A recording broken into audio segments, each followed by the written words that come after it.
The moment Elena Voss said "I do," the church doors exploded inward. 6 men in black suits, guns drawn. Her groom collapsed, blood pooling beneath white lilies. Then he appeared. Luca Moretti, the man her father had stolen from, the ghost in every family whisper. He didn't ask. He simply took her, veil still trailing, into a world where debts were paid in blood and daughters inherited their father's sins. 3 months in his captivity would teach her something terrifying. Monsters could make you feel safer than saints ever did. Stay with me until the end. Like and comment with your city so I can see how far this story travels. The wedding dress had cost $12,000. Elena Voss noticed this detail with strange clarity as Luca Moretti's driver shoved her into the back of a black Mercedes, the handmade lace tearing against the doorframe. $12,000 her father had paid without flinching for a marriage that had lasted exactly 47 seconds. She could still hear the screaming from inside the church. "Drive!" Luca's voice came from beside her, low and eerily calm for a man who'd just orchestrated a massacre in the house of worship. He didn't look at her. His attention remained fixed on his phone, blood speckling the screen as his thumb moved across it with practiced efficiency. Elena's hands shook in her lap, white satin gloves now stained rust red from where she'd touched her ex-fiancé, she corrected herself with hysterical precision, as he'd fallen. Michael Chen, 29 years old, Harvard, MBA. His mother had given Elena a pearl necklace that morning, weeping with joy. Now Michael was dead, and Elena was sitting next to his killer in a dress that cost more than most people's cars. "You're going to want to breathe," Luca said, still not looking at her. "Hyperventilating in that corset won't end well." She hadn't realized she was gasping until he said it. The words cut through her panic like a slap, and she forced herself to inhale slowly, though her lungs felt wrapped in iron bands. "Who?" Her voice came out broken. She swallowed and tried again. "Who are you?" Now he looked at her. Elena had seen photographs. Her father kept them in a locked drawer in his study. She'd found them when she was 16, along with documents she hadn't understood and numbers that made her stomach turn. Even in grainy surveillance photos, Luca Moretti had been striking. Dark hair, sharp features, eyes that seemed to catalog everything they saw and file it away for later use. In person, he was something else entirely. He studied her with the detached interest of someone examining a painting they might purchase. Not cruel exactly, just absent of warmth. His suit was impeccable despite the violence, charcoal gray with subtle pinstripes. A wedding ring indented his left hand, she noticed. No, not a wedding ring, just a mark where one had been. The skin was paler there, like he'd only recently removed it. "You know who I am," he said finally. "Your father made sure of that, I'm certain." Luca Moretti. Speaking his name felt like inviting a curse into her mouth. "My father said you were dead." Something flickered across his face. Amusement, maybe, or its darker cousin. "Your father says a lot of things, very few of them true." The car slid through New York traffic with the smooth efficiency of money and fear. Other drivers seemed to sense something and moved aside without quite knowing why.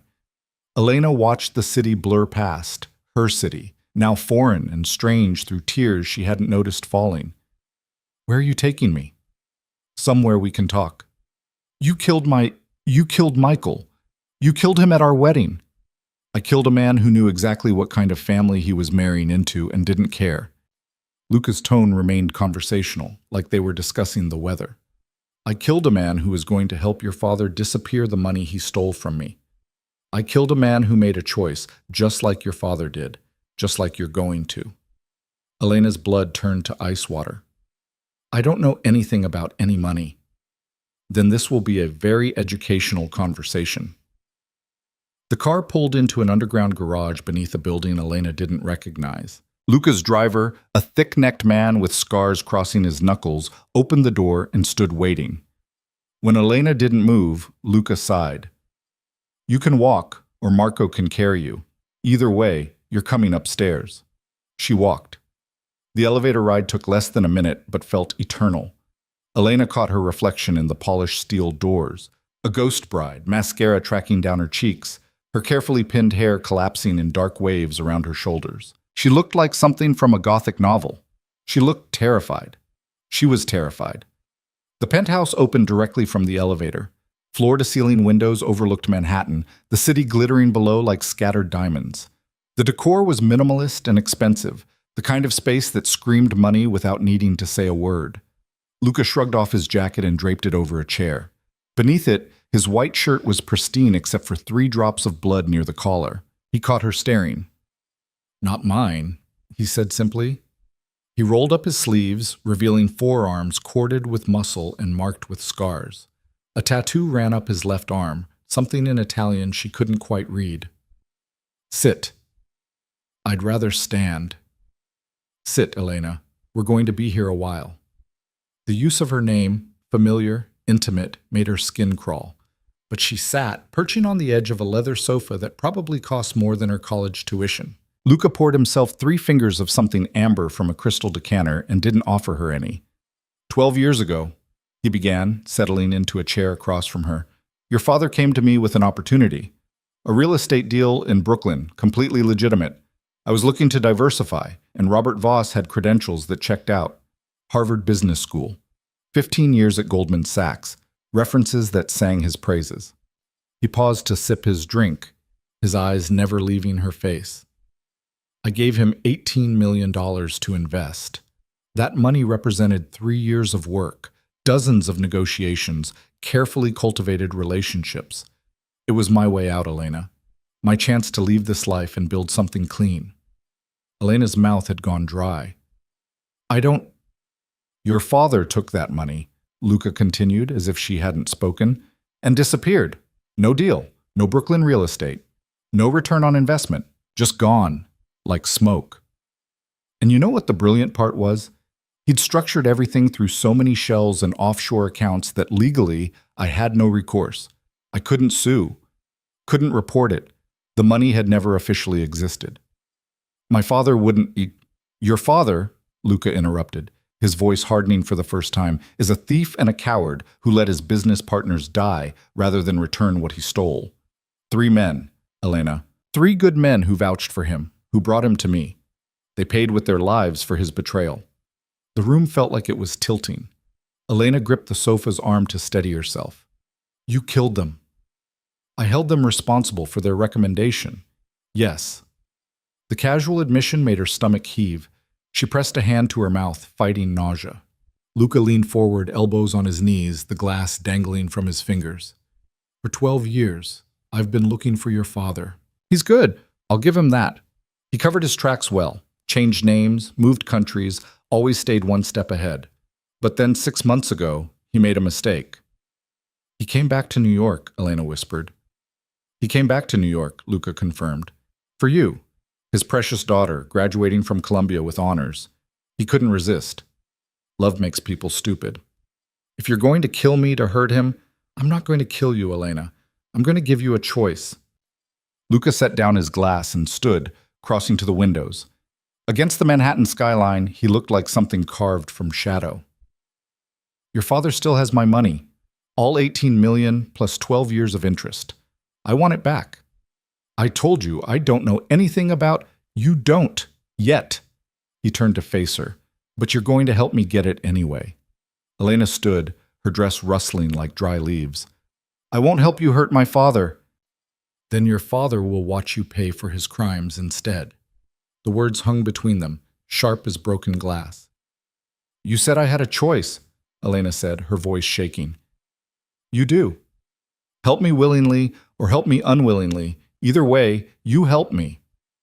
That's not a choice. It's the only choice anyone ever really has, how we face what's inevitable. Elena wanted to scream, wanted to run, wanted to wake up in her apartment and discover this was all some elaborate nightmare brought on by wedding stress. Instead, she stood in a destroyed $12,000 dress and asked the only question that mattered. What do you want me to do? Luca smiled. It didn't reach his eyes. For now? Nothing. You're going to stay here while I make some arrangements. There's a bedroom through that door. You'll find clothes that should fit. We'll talk more tomorrow. You're keeping me prisoner. I'm keeping you safe. There's a difference. Safe from what? From everyone who might use you the way I'm using you. Your father made enemies besides me, Elena. Some of them are significantly less patient. He walked to the elevator and pressed the call button. Marco materialized from somewhere, had he been there the whole time, and took position beside his boss. "Don't try to leave," Luca said as the doors opened. "The elevator requires a key. The windows don't open. The doors to the stairs are alarmed. Marco will be outside, and he doesn't share my prohibition against hurting you. Just rest. We'll talk in the morning." Then he was gone, and Elena was alone in a gilded cage 40 stories above the city. She stood frozen for a long moment, processing. Then she ran to the elevator and stabbed the call button, knowing it wouldn't work but needing to try anyway. Nothing happened. She tried the stairs, locked, as promised. The windows were triple-paned and likely bulletproof. Finally, she sank to the floor in a ruined wedding dress and let herself cry. Elena woke to unfamiliar ceiling and the smell of coffee. For one blissful moment, she didn't remember. Then it all crashed back. The church, the blood, Michael's eyes going vacant as he fell. She pressed her palms against her eyes until she saw stars. The bedroom she'd collapsed in sometime after midnight was decorated in shades of cream and gray, expensively neutral. The clothes Luca had mentioned filled a walk-in closet, designer labels, all in her size. Somehow, that made it worse. He'd planned this, known she'd end up here. She showered until the water ran cold, scrubbing away the last traces of the wedding that wasn't. The bathroom mirror showed her dark hair hanging in wet ropes, her face pale, her eyes bruised from crying. She looked like a stranger. The clothes fit perfectly. Black leggings, a soft sweater, everything high-end and comfortable. She felt like a doll being dressed for someone else's amusement. Luca was waiting in the kitchen when she emerged. He'd traded yesterday's suit for dark jeans and a Henley, his hair still damp from his own shower. He looked younger like this, maybe 35 instead of 40. He looked almost normal. "Coffee?" he offered. "I want to call my father." "No." "I want to call the police." Also no. He poured 2 cups anyway, sliding one across the marble island. "Sit. We have a lot to discuss." Elena remained standing. "You can't keep me here forever." "I can keep you here as long as necessary." He sipped his coffee, watching her over the rim. "But I'd prefer your cooperation. Easier for everyone." "I won't help you." "You already are. Your father knows I have you by now. He's panicking, making mistakes. The longer you stay here, the more desperate he gets." Luca set down his cup. "But I'm not a patient man, Elena. So here's how this is going to work." He pulled out his phone, tapped something, and turned the screen toward her. Her father's face filled the display, older than she remembered, grayer, the lines around his eyes deeper. He was in what looked like a hotel room, pacing. "Is this live?" she whispered. "Was. From an hour ago. I've been tracking him since yesterday." Luca pulled the phone back. "He's in Montreal, about to run again, unless you give me a reason to stop him." "What reason could I possibly call him? Tell him you're fine. Tell him I haven't hurt you. Tell him—" Luca paused, something calculating crossing his features. "Tell him you'll stay with me willingly if he gives back the money." Elena laughed, the sound bitter. "He'll never believe that."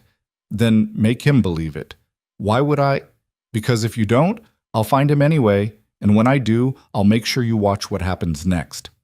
The threat landed like a punch. Elena gripped the counter, her knuckles white. "You're a monster."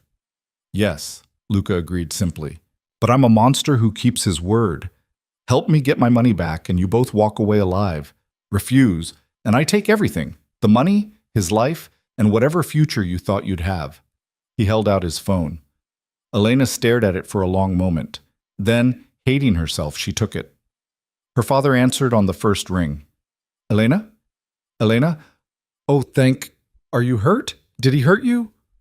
"I'm fine, Dad." Her voice sounded hollow even to her own ears. I'm okay." "Where are you? I'm coming to get you. Just tell me." "No." She closed her eyes. "No, Dad, you can't. He wants the money. The money you took from him." Silence stretched across the line. When her father spoke again, his voice had changed. "He told you about that. He told me everything." Elena listened to me very carefully. Whatever he said, it's more complicated than he made it sound. That money was dirty. It belonged to— I don't care where it came from. The words came out sharper than she'd intended. He wants it back, all of it. And he says if you don't give it to him, he'll kill us both. I can't just... It's not that simple. The money's been invested, moved, it's tied up in... Then untie it. Elena opened her eyes and found Luca watching her, his expression unreadable. You have 48 hours, Dad. After that, I don't know what happens, but I don't think either of us wants to find out. Baby, you don't understand what you're asking. I understand that you stole from a very dangerous man, and now I'm paying for it. Tears tracked down her face, but her voice stayed steady. 48 hours. He'll be in touch about the transfer. She ended the call before he could respond and set the phone on the counter with shaking hands. Luca picked it up, checked something, then nodded. Well done. Go to hell. Probably, but not today. He pocketed the phone and picked up his coffee again. Your father will scramble now, start moving money around, looking for ways out. That's expected. But he'll also start thinking about what $18 million means versus what you mean. And that's when things get interesting. Elena wanted to slap him, wanted to scream. Instead, she just asked, what happens in 48 hours when he doesn't pay? Then we adjust our approach. You mean you kill him? I mean, Luca said carefully, we find another way to motivate him. The implications settled over her like ice water. She was the leverage. She'd always been the leverage. I need some air, she said quietly. The balcony's through there. He gestured to glass doors she hadn't noticed. 30 feet long, completely private. Marco's on the far end, but he'll pretend he doesn't see you. It was something. Not freedom, but something. The balcony overlooked Central Park, the autumn trees burning gold and crimson below. Elena gripped the railing and let the October wind cut through her, sharp and clean. Somewhere down there, people were living normal lives. Going to work, meeting friends for coffee, planning weddings that wouldn't end in blood. She'd been one of them, just yesterday. Beautiful, isn't it? She'd heard him approach but hadn't acknowledged it. Now she glanced sideways to find Luca leaning against the railing a few feet away, his own coffee steaming in the cool air. I used to hate this view, he continued. Felt like looking at something I could never have, all that normalcy. All those people who'd never have to make the choices I've made. Then why live here? Because I earned it. Every window, every floor, every brick. I earned it with blood and work and years of my life. Your father tried to take that away from me. Elena turned to face him fully. So this is about pride. This is about justice. Justice would be going through the proper channels. Lawyers, courts. Luca laughed, low and without humor. The proper channels? Elena, I am the proper channel for people like your father. Men who steal from criminals don't get to hide behind the law. My father's not a criminal. Your father took $18 million that didn't belong to him. What would you call that? She didn't have an answer. The wind pulled strands of hair across her face, and she pushed them back with numb fingers. He was trying to protect me, she said finally. Whatever he did, whoever he stole from, he did it to give me a better life. And that makes it noble? It makes it love. Something shifted in Luca's expression, there and gone so fast she almost missed it. He looked away, jaw tight. Love, he repeated, like the word tasted strange. Is that what you call it when someone ruins lives to benefit their own family? What would you call it? Selfishness dressed in sentiment. He pushed off the railing and headed back inside. Elena watched him go, something bothering her about the conversation. Not what he'd said, but what he hadn't. The way he'd flinched at the word love, like it was something that could hurt him. She filed it away, a crack in the armor, however small.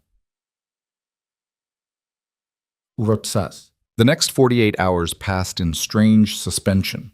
Luca left each morning, business, he said, though he never specified what kind, and returned each evening. Marco stood guard, a silent presence that somehow managed to be both threatening and bored. Elena filled the time with books from the penthouse's extensive library, with long showers, with staring out windows and wondering if this was what her life would be now. Luca was gone more than he was present, but when he was there, he was complicated. He'd bring her food from restaurants she'd mentioned liking, though she'd never told him about them. He'd leave books on her nightstand, first editions, rare finds, things that must have cost a fortune. Once, she'd found a bottle of her favorite perfume in the bathroom, the one her mother used to wear before she died. "How did you know?" she'd asked that evening when he returned. "Know what?" "The perfume. My favorites restaurants. The books." He'd shrugged, already turning away. "I've been watching your father for 6 months. You were part of that surveillance." It should have felt creepy. It did feel creepy. But there was also something else, the uncomfortable realization that Luca Moretti had paid more attention to her preferences in 6 months than Michael had in 2 years of dating. She hated that she'd noticed. On the second evening, with hours left before the deadline, Luca made dinner. Elena found him in the kitchen, sleeves rolled up, efficiently chopping vegetables. The sight was so incongruous. This man who'd killed her fiancé now dicing bell peppers with professional precision, that she just stood and stared. "You cook," she said finally. "Everyone should know how to cook. Makes you less dependent on others." "Where'd you learn?" "My mother." He didn't look up from the cutting board. "Before she passed, she made sure I could take care of myself. Said men who couldn't cook were useless."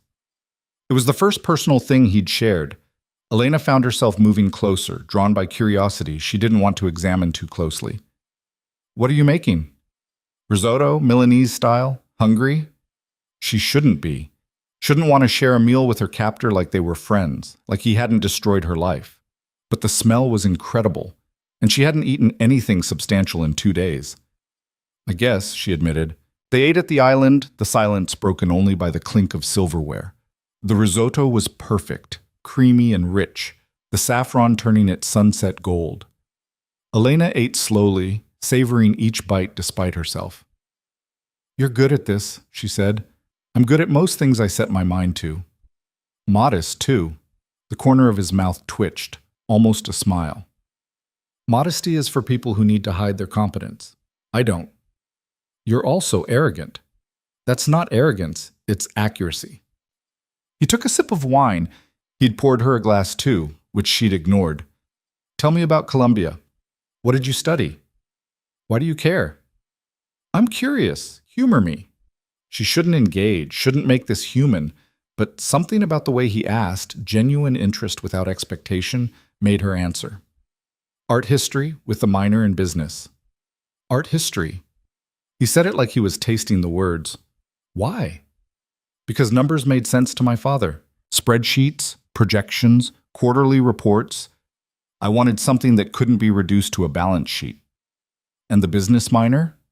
"Insurance, in case the art thing didn't work out." Luca nodded slowly. "Smart, beauty with practicality. Most people can't hold both." "Is that a compliment?"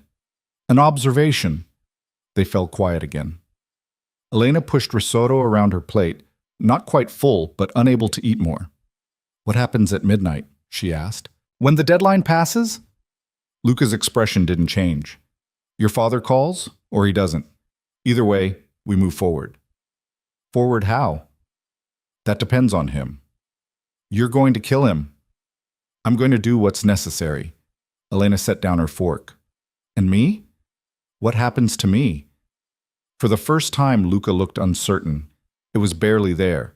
A flicker in his eyes, a tension in his shoulders. But she saw it. "I haven't decided yet," he said finally. It was the most honest answer he'd given her. At 11:47 p.m., Luca's phone rang. They were both in the living room, Elena reading, Luca working on his laptop, the silence between them almost comfortable. The ringtone shattered it like glass. Luca checked the screen. His expression went flat. "It's your father." Elena's heart kicked into overdrive. "Put it on speaker." He did. "Robert," Luca said, his voice calm, professional. "You're cutting it close. I need more time." Her father's voice sounded ragged, desperate. "The money's not liquid. I need at least another week to—" The deadline was 48 hours. I know, but you have to understand, some of it's tied up in investments that can't be liquidated without— I don't care about your investment strategy, Robert. I care about my $18 million. I can get you $10 million by tomorrow. The rest will take all of it tomorrow, or the price goes up." Silence crackled across the line. Then, "What price?" Luca's eyes found Elena's across the room. something much more valuable than money. Don't you dare! Midnight tomorrow, Robert. All 18 million plus 4 million in interest. 22 million total, or I start taking installments from your daughter. You fucking bastard. If you touch her... Midnight, Luca repeated, and ended the call. Elena's hands were shaking. You're bluffing. Am I? You said you wouldn't hurt me. I said I wouldn't kill you. There are a lot of things between not hurt and not kill. He said it so matter-of-factly, like discussing the weather. Elena wanted to throw something at him, wanted to scream. Instead, she just asked, "Why are you doing this?" Because your father needs to understand what he took from me. Money.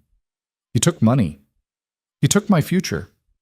Luca closed his laptop with careful precision. That 18 million was everything I'd saved to go legitimate, to build something that didn't require blood to maintain. Your father didn't just steal money, Elena. He stole my way out.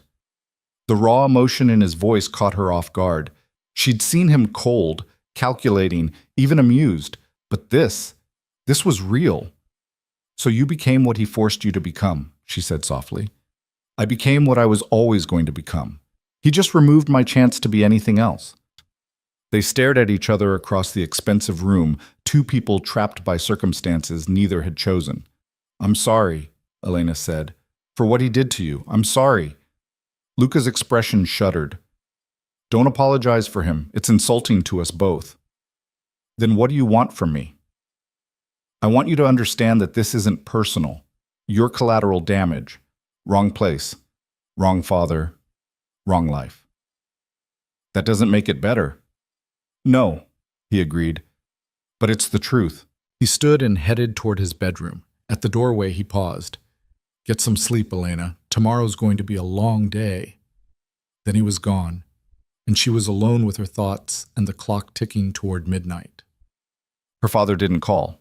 Midnight came and went, then 1 a.m., then 2.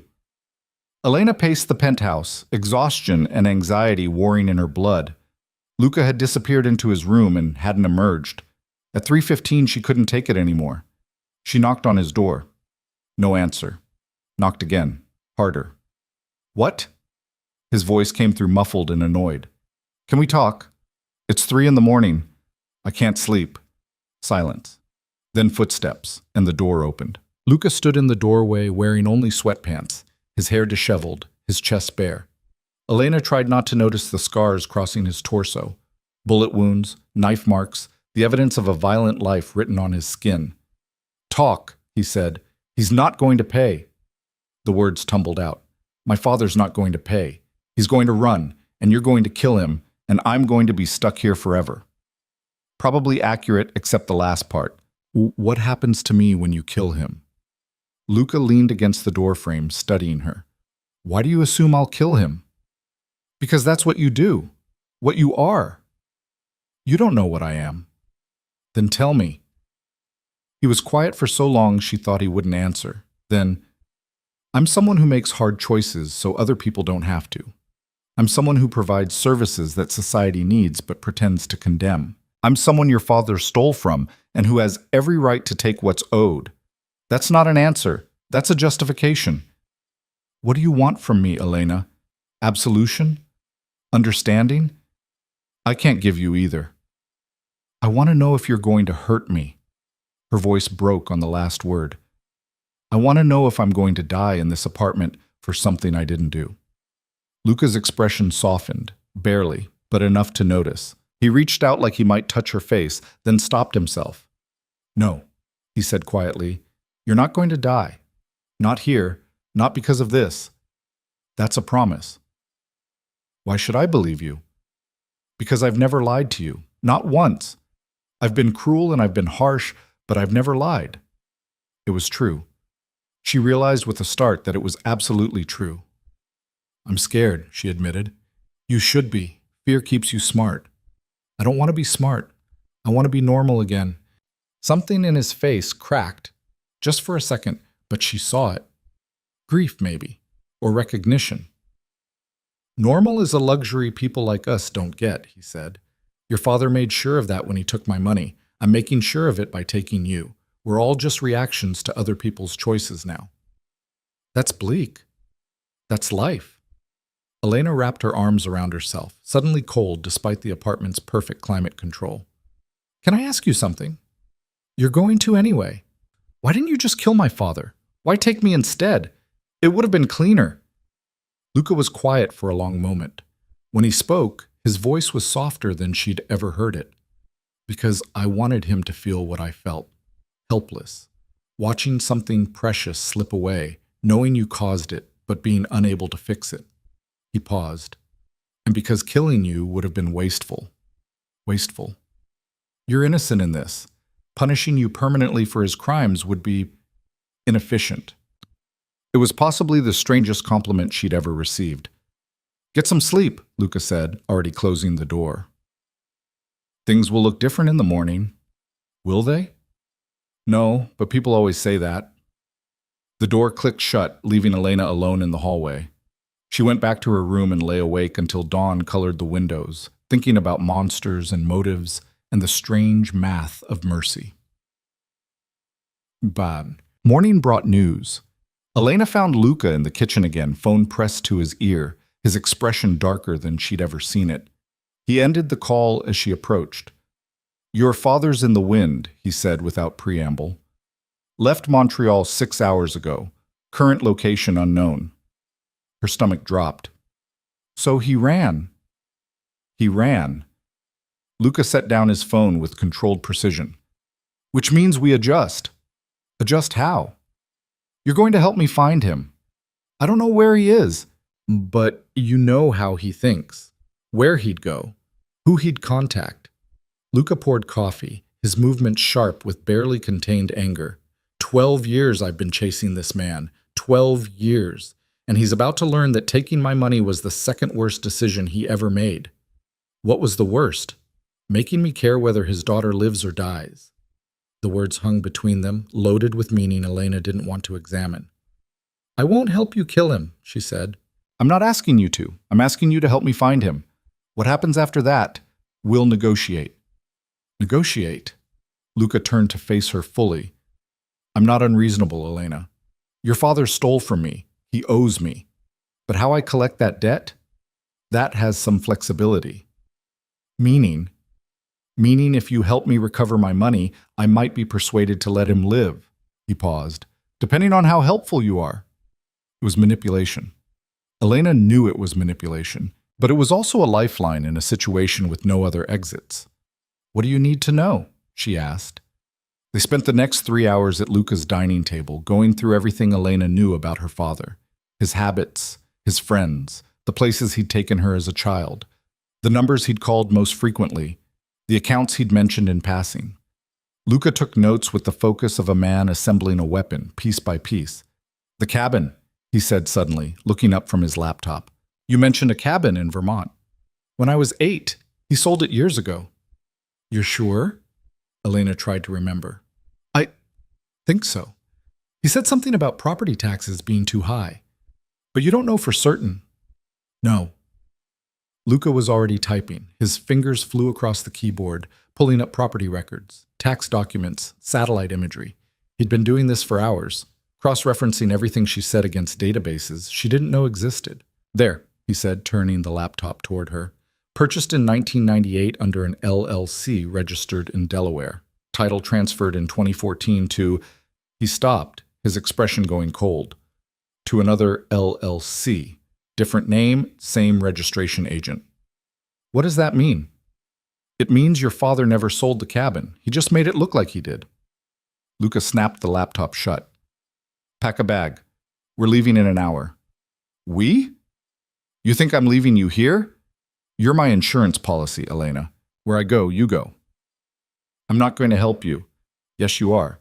Because if your father's at that cabin and we show up without you, he'll run again.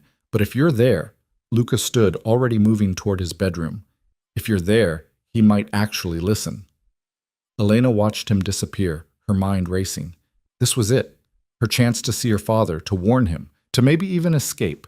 But it was also a trap. For him. For both of them.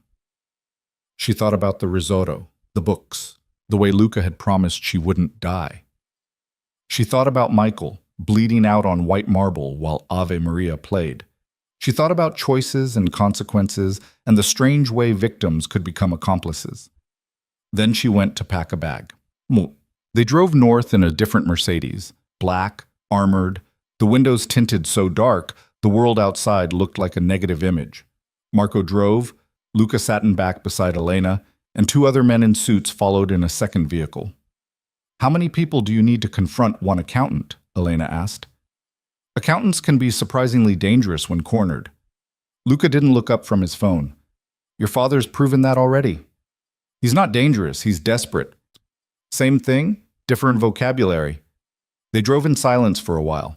The city gave way to suburbs, then to smaller towns, then to the kind of rural landscape Elena hadn't seen in years. Trees pressed close to the road, their autumn colors almost violent in the afternoon light. "I used to love coming here," she said quietly. "The cabin. We'd spend every summer there when I was little. My mom would paint on the porch while Dad and I went fishing." "Your mother passed when you were 12. It wasn't a question. Of course he knew. He knew everything." "Cancer," Elena confirmed. "Ovarian. By the time they caught it, there was nothing they could do." "That's when your father changed careers, left Goldman Sachs, went independent. He said he wanted more time with family, with me." "And you believed him?" Elena turned to glare at him. "He'd just lost his wife. I'd just lost my mother. Why wouldn't I believe him?" Luca finally looked up from his phone. "Because people don't leave seven-figure salaries out of grief, Elena. They leave them because they've been caught doing something they shouldn't, and they jump before they're pushed. You don't know that. I know that 2 months after your father left Goldman, the SEC started investigating irregularities in several accounts he'd managed. I know those investigations quietly closed when he agreed to certain conditions. I know that going independent gave him access to less scrutiny and more opportunities for creative accounting." Each word landed like a punch. Elena stared at him, wanting to argue, but the pieces were fitting together in ways she'd never let herself see before. "He was stealing," she whispered, "even before you." "Probably. Just from people with legal recourse who could ruin him if they pursued it." Luca pocketed his phone. "I was different. I was someone he thought he could rob without consequences. Because you're a criminal." "Because I'm a criminal," he agreed. He miscalculated. The rest of the drive passed in heavy silence. They reached the cabin at sunset. It sat at the end of a long gravel driveway, surrounded by forest, exactly as Elena remembered. Same blue shutters, same wraparound porch, same feeling of being somewhere time had forgotten. Smoke rose from the chimney. "He's here," Luca said softly. He gestured to Marco, who spoke into his radio. The second car parked across the driveway, blocking the exit. "What's the plan?" Elena asked. "You knock. I wait. When he opens the door, we all have a conversation." "And if he runs?" "He won't get far." Luca's hand rested on her shoulder, firm, not quite gentle, a reminder of who held the power here. Together, they walked to the porch. Elena's hand shook as she knocked. Footsteps inside. A pause. Then her father's voice, cautious. "Who is it?" "It's me, Dad." The door flew open. Robert Voss looked older than she remembered, grayer, thinner, the lines on his face carved deep by stress. His eyes went wide when he saw her, then wider when he saw Luca behind her. "Elena, run!" "She's not running," Luca interrupted, "and neither are you. We're all going inside, and we're going to have a conversation like civilized people." "I've got a gun," her father said. "So do I. Mine's bigger." Luca's voice was almost bored. "This can go easy or hard, Robert. Your choice." For a moment, Elena thought her father might actually fight. His hand twitched toward his waistband. But then he saw Marco and the other men, saw the cars blocking his escape, and the fight went out of him. He stepped back. They went inside. The cabin looked the same inside too, same stone fireplace, same worn furniture. But everything felt smaller now, shabby in ways Elena's childhood memories hadn't preserved. "Sit," Luca ordered. Her father sat. Elena stood awkwardly by the door while Luca prowled the room, checking corners, looking behind furniture, making sure they were alone. "Cozy," he said finally. "I can see why you kept it." "What do you want?" Robert's voice was heavy with defeat. "You know what I want." I don't have it. Not all of it. Then you have some of it. That's a start. Elena watched this exchange, feeling like a spectator at her own life. Her father wouldn't meet her eyes. Luca moved like a shark circling prey. How much? Luca asked. 14 million. I can have it transferred tomorrow. Tomorrow I needed 22 million. Today I need 25. That's not fair. Fair! Luca's voice cracked like a whip. You stole from me, Robert. You let 3 men die because you were too much of a coward to return what you'd taken. You hid behind your daughter and hoped I'd have mercy. And you want to talk about fair? Those men, I didn't know you'd kill them. You thought you could steal from criminals without consequences. You were wrong. Elena couldn't take it anymore. Dad, just give him the money. Please, let this end. Her father finally looked at her. Elena, sweetheart, I can't. The money's invested. To liquidate it all would mean, I don't care what it means. Her voice broke. He killed Michael. He took me. He's been holding me for days and all you can talk about is investments? I'm trying to protect you. By running? By leaving me with him? Tears streaked her face. I'm your daughter. I'm supposed to matter more than money. Robert Voss's face crumpled. You do. You're all that matters. Then prove it. Silence filled the cabin. Outside, the sun finished setting, leaving them in firelight and shadow. Luca spoke quietly. 14 million by tomorrow, the rest within the week. You do that and we all walk away. And Elena? Stays with me until I have all of it. Insurance. No. Her father stood. I want her released now. Keep me instead. You're not valuable enough, Luca said simply. I'd kill you out of annoyance within a day. Elena's more useful. There was something in how he said her name, something that made her father's eyes narrow. What have you done to her? Nothing she didn't survive. I swear if you've touched her, I've kept her fed, clothed, and safe, which is more than you did by stealing from me in the first place.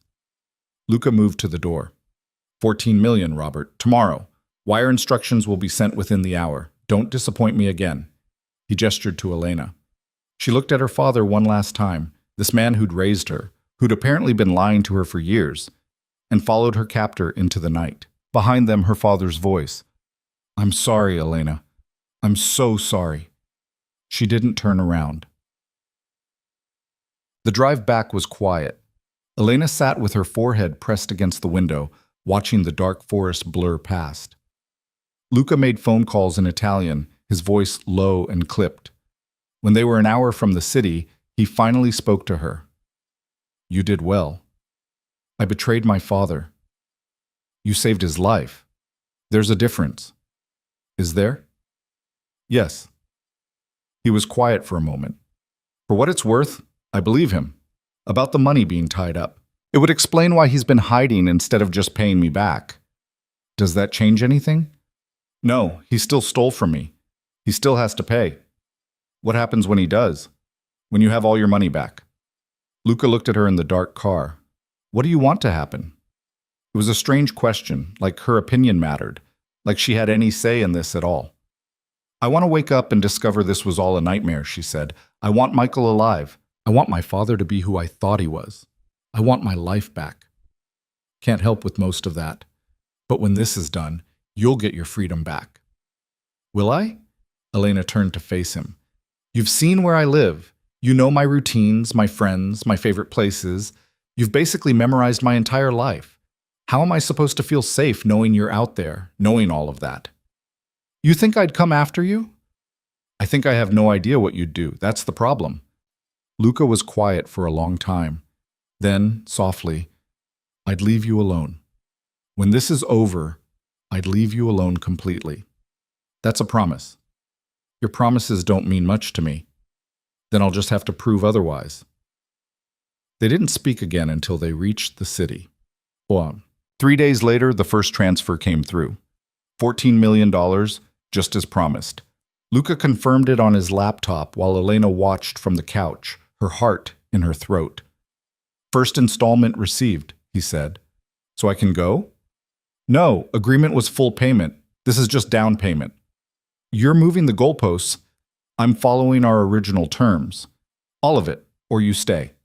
Elena wanted to scream. Instead, she just nodded and went to her room, closing the door on his calculating expression. But something changed after that first payment.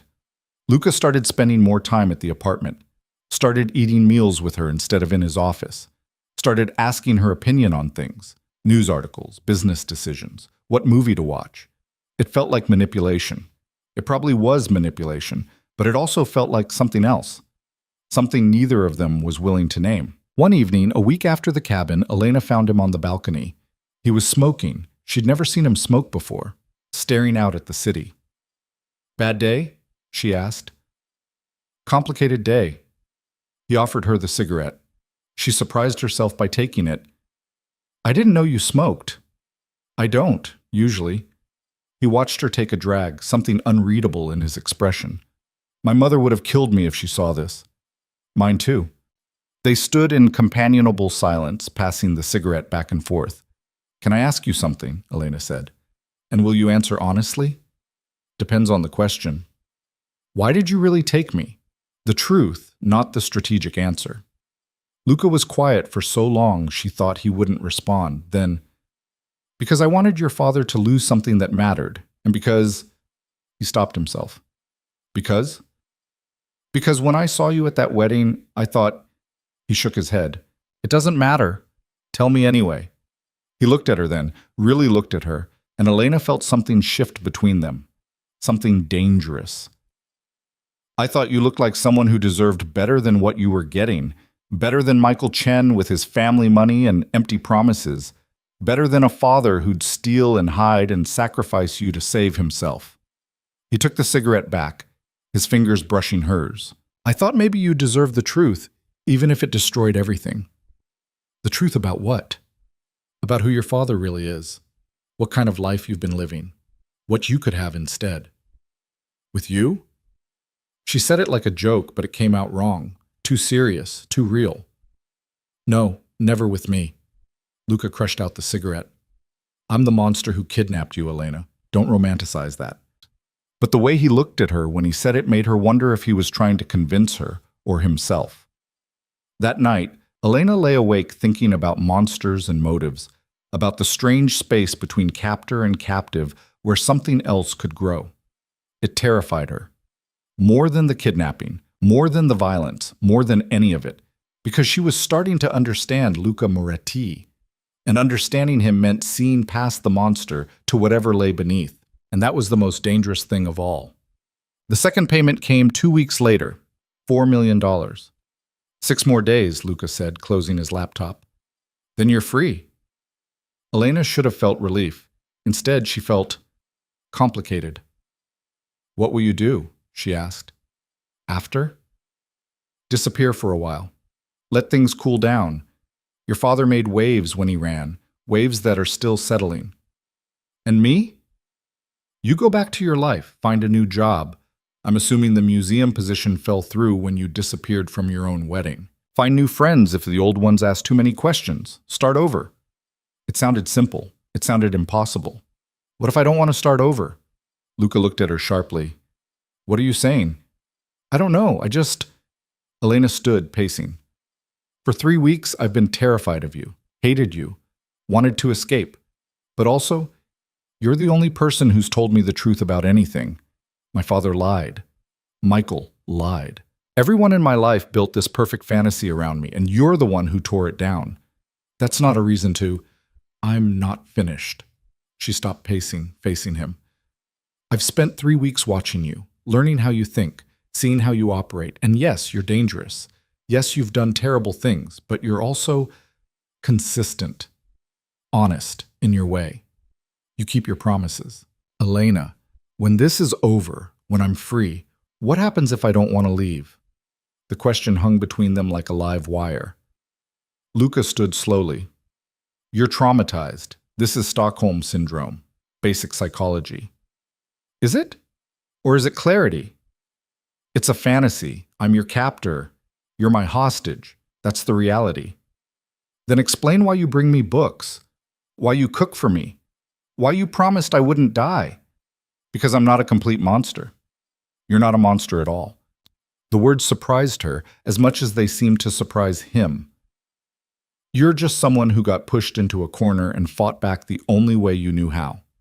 Luca crossed to her in 3 steps. He grabbed her shoulders, not rough but firm, making her look at him. Listen to me very carefully, he said, his voice low and intense. In 6 days, you walk out that door. You go back to your life. You forget I exist. You don't come back. You don't reach out. You leave, and you never look back. Do you understand? Why? Because that's the only way this ends well for either of us. What if I don't want it to end well? What if I just want it to be real? She kissed him before she could think better of it. For one heartbeat, he froze. Then he was kissing her back, his hands tangling in her hair, pulling her closer. It was desperate and angry, and 3 weeks of tension exploding all at once. When they finally broke apart, both breathing hard, Luca pressed his forehead against hers. This is a mistake, he whispered. I know. You'll regret it. Probably. I should stop this. Send you to your room. Draw a line. But you won't. No. His hands framed her face, thumbs brushing her cheeks. No, I won't. He kissed her again, softer this time, and Elena felt something fundamental shift in the architecture of her captivity. She wasn't his prisoner anymore. She was something much more complicated than that.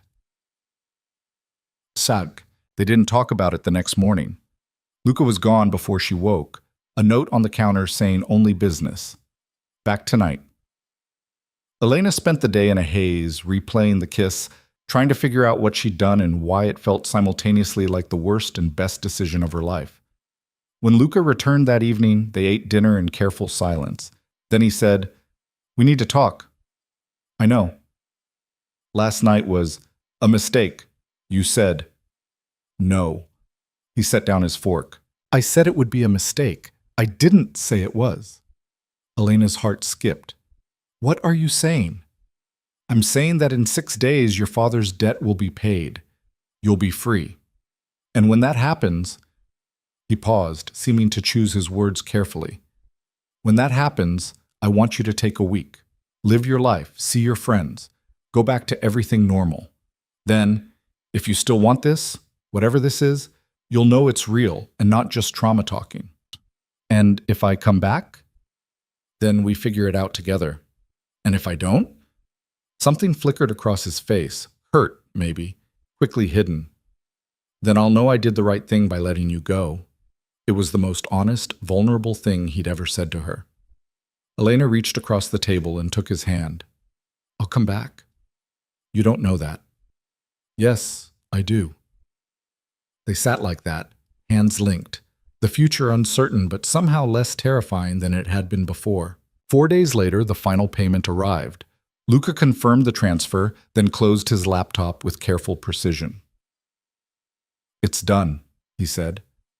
Elena felt something loosen in her chest. "So I'm free?" "You're free." They stood in the middle of the penthouse, the same space where she'd arrived in a ruined wedding dress 3 weeks ago. Everything looked the same. Everything felt completely different. "I'll have Marco drive you home," Luca said, "unless there's somewhere else you'd rather go." "Home's fine. I'll have your things packed." "Luca." She stopped him with a hand on his arm. "Thank you. For kidnapping you? For keeping your word. For letting me go." He covered her hand with his. 1 week, Elena. That's all I'm asking. 1 week to be sure." "I'm already sure." "Then humor me anyway." She kissed him, brief, bittersweet. 1 week. Marco drove her home in silence. The city looked different through car windows, like she was seeing it for the first time. Her apartment building appeared unchanged, ordinary, almost disappointingly normal. Inside, everything was exactly as she'd left it. Wedding gifts were still piled in the corner, never opened. Her laptop sat on the coffee table, dead battery. 3 weeks of mail overflowed from her mailbox. Elena sat on her couch in the apartment she'd lived in for 4 years and felt like a stranger. Her phone, which she'd gotten back from Luca that morning, started ringing almost immediately. Friends, concerned messages, questions about the wedding, about where she'd been, about whether she was okay. She answered none of them. Instead, she sat in the silence and thought about monsters and mercy, about the strange math of Stockholm Syndrome versus genuine connection, about the difference between captivity and choice. 1 week, Luca had said. It felt like a lifetime. Damn. 6 days later, Elena stood outside Luca's building with a single suitcase. She'd tried. Really tried. Gone to coffee with friends, updated her resume, attempted to reconstruct her normal life. But everything felt hollow. Conversations seemed trivial. Her old concerns, whether the museum would hire her back, what to do about the wedding gifts, how to explain Michael's death. All of it felt like someone else's problems. She'd called her father once. He'd asked if she was okay, and she'd said yes. He'd asked if she could forgive him, and she'd hung up. Some questions didn't have answers yet, but one question did: where she wanted to be. And the answer was standing in front of her, looking surprised and vulnerable and exactly like the man who'd kidnapped her and somehow, impossibly, made her feel free. "You came back," Luca said. "I told you I would." "It's only been 6 days."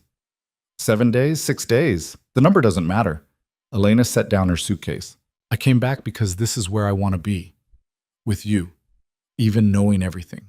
Because of knowing everything." "Elena, Shai, I love you." The words came out certain, inevitable. "I don't know when it happened. Maybe when you made risotto. Maybe when you promised I wouldn't die. Maybe the moment you let me go. But I love you. And I'm choosing this. I'm choosing you." Luca looked like she'd struck him. "You can't. You don't know what that means." "I know exactly what it means. It means loving someone who's done terrible things. It means building a life in the margins of society. It means accepting that our story started with violence and might end with it too." She moved closer. "It means all of that, and I'm still here. I can't give you normal. I don't want normal. Normal got me Michael Chen and a father who stole millions. Normal got me a life built on comfortable lies." She took his hand. "I want real. Even if it's complicated, even if it's dangerous, I want real." For a long moment, Luca just stared at her. Then he pulled her into his arms, holding her like she might disappear. "This is insane," he murmured against her hair. "Probably. We'll crash and burn. Maybe. I'll ruin you. Or I'll save you." He laughed, the sound raw and broken and real. "You already have."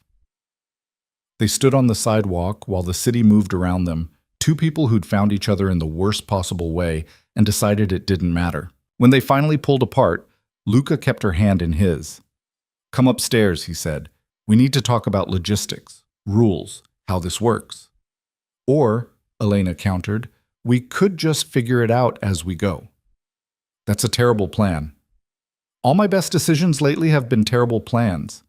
He smiled, genuinely smiled, not the calculated expression she'd seen before, but something warm and unguarded. "Welcome home, Elena." And just like that, the girl who'd been taken became the woman who chose to stay.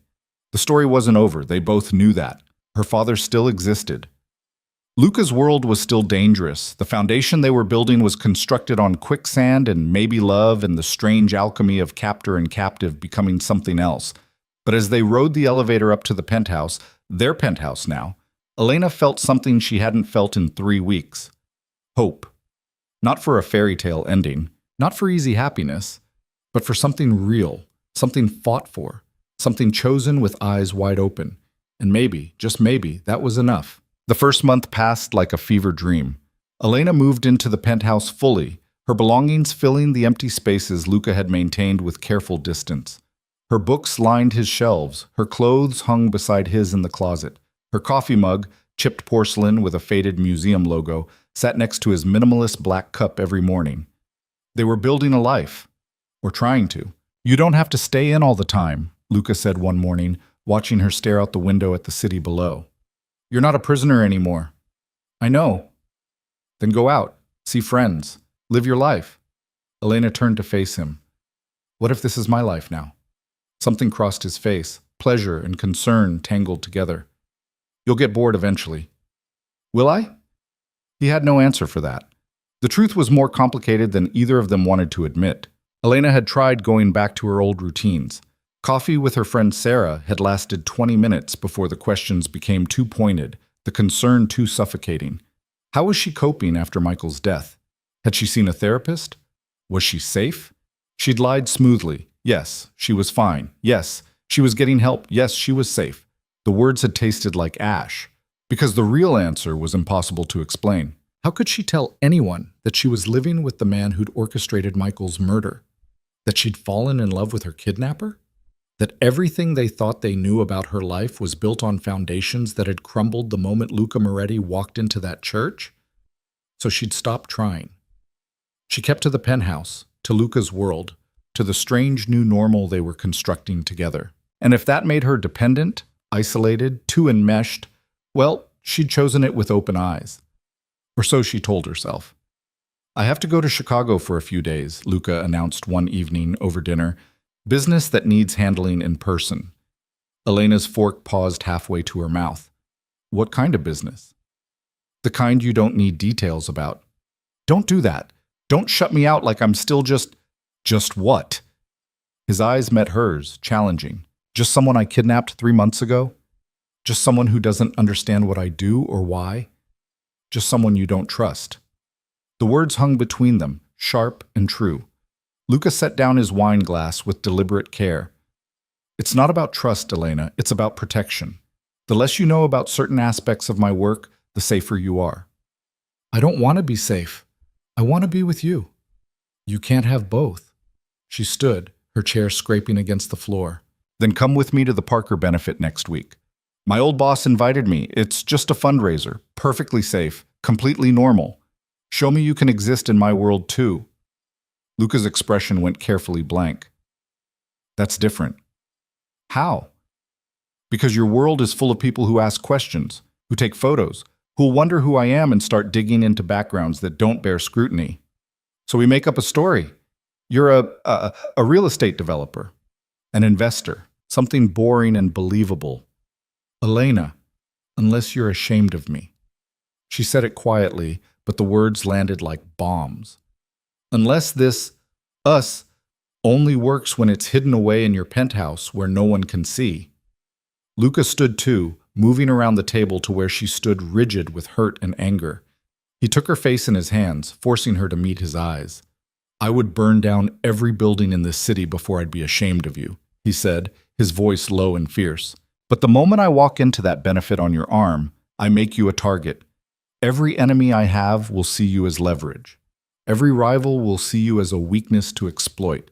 Is that what you want? I want to be more than your secret. You're not my secret. You're my... He stopped himself, jaw tight. You're what? Everything, he admitted, the word seeming to cost him. You're everything, Elena. Which is exactly why I can't parade you around in public and paint a target on your back. She softened slightly, her anger bleeding into something more complicated. I'm already a target. I was a target the moment you took me. Hiding won't change that. No, but being smart about it might keep you alive. They stood close enough to touch, the dinner cooling between them. The fundamental tension of their relationship laid bare. She wanted visibility. He wanted protection. Neither was entirely wrong. Chicago, Elena said finally. How long? 3 days. 4 at most. Take me with you. No. Lucas Bupu. No, Elena. This isn't negotiable. His hands dropped from her face. Marco will stay here with you. You'll be safe. I don't want to be safe. I want to be with you. Sometimes you don't get both. He left the next morning before she woke. Nothing but a note on the pillow. Be good. Back Friday. Elena crumpled it in her fist and threw it across the room. The first day without him crawled by. The second was worse. By the third, Elena felt like she was suffocating in the beautiful cage she'd chosen. Marco stood guard like a silent statue, acknowledging her presence with barely perceptible nods. She tried to draw him into conversation once. How long have you worked for Luca? And received a grunt in response. After that, she stopped trying. On the fourth day, when Luca still hadn't returned, Elena made a decision. She dressed carefully, nothing too flashy, but nothing that screamed prisoner either. Jeans, a cashmere sweater, boots. She pulled her hair into a ponytail and grabbed her purse. Marco materialized the moment she approached the elevator. I'm going out, she said, pressing the call button. No. I'm not asking permission. Mr. Moretti said, Mr. Moretti isn't here. And unless you're planning to physically restrain me, I'm leaving. They stared at each other. Marco's hand moved toward his phone, but Elena was faster. She stepped into the elevator the moment the doors opened and stabbed the button for the lobby. Marco's hand shot out, catching the door. You go out, I go with you. Fine. She hadn't really expected to escape him anyway. The city felt foreign and familiar at once. Elena walked without direction, Marco following 3 steps behind like an ominous shadow. People gave them a wide berth. Something about Marco's presence screamed danger to anyone paying attention. She ended up at the coffee shop near her old apartment, the one where she used to study for exams and meet friends and plan a future that no longer existed. The barista didn't recognize her. Why would she? It had only been a few months, but Elena felt like a completely different person. She ordered her usual, vanilla latte, extra shot, and found a table by the window. Marco stood by the door, arms crossed, scanning the room like he expected assassins to rappel through the ceiling. You can sit down, Elena called to him. I'm not going anywhere. He didn't move. She sipped her coffee and watched people pass outside. A couple holding hands, a mother with a stroller, a businessman talking urgently into his phone, all of them living normal lives, unaware of the violence and complexity that lurked just beneath the city's polished surface. She'd been one of them once. Elena? The voice made her freeze. She turned slowly, hoping she'd imagined it. Sarah Chen stood 3 feet away, coffee in hand, her expression cycling through shock and relief and confusion. Oh my God, Sarah breathed. Elena, where have you been? I've been trying to call you for weeks. I thought, after Michael, we all thought... Her eyes welled up. Are you okay? Elena's mind raced. Sarah was Michael's cousin. Michael, who'd died at their wedding. Michael, whose blood had stained Elena's dress while Luca dragged her away. I'm fine, Elena managed. I just needed some time. Time. Elena, you disappeared. After what happened, you just vanished. The police were asking questions. Your father wouldn't tell us anything. Sarah noticed Marco for the first time, her gaze sharpening. Who's that? A friend.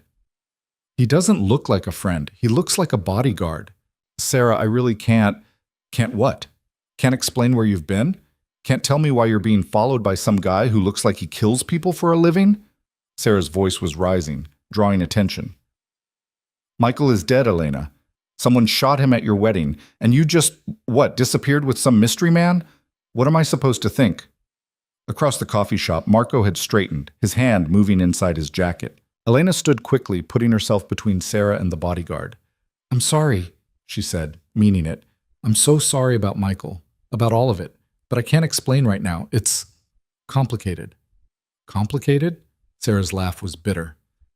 My cousin died at your wedding. You owe me more than it's complicated.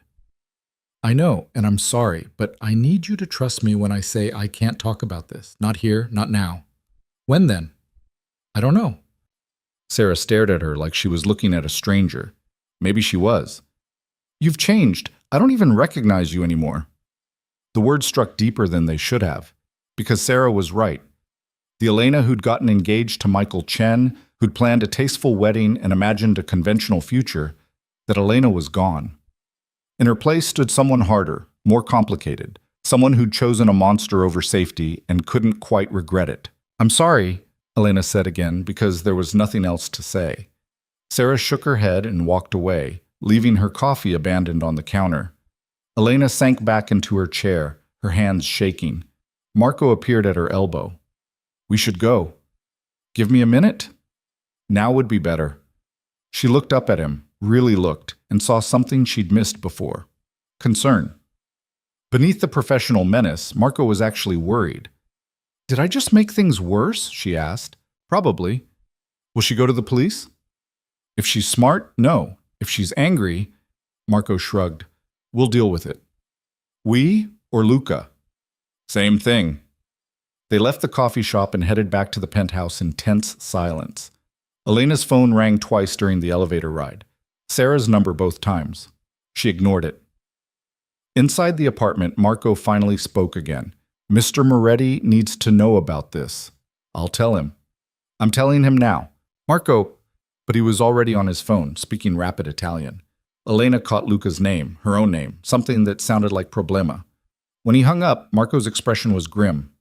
He's coming back early, tonight. You didn't have to. Yes, I did. Luca arrived at 11 p.m., slamming through the penthouse door like a storm given human form. Elena was curled on the couch, pretending to read, but she stood the moment she heard him. What were you thinking? He demanded, not even bothering with hello. Going out without telling me where, running into someone from your old life? I didn't know she'd be there.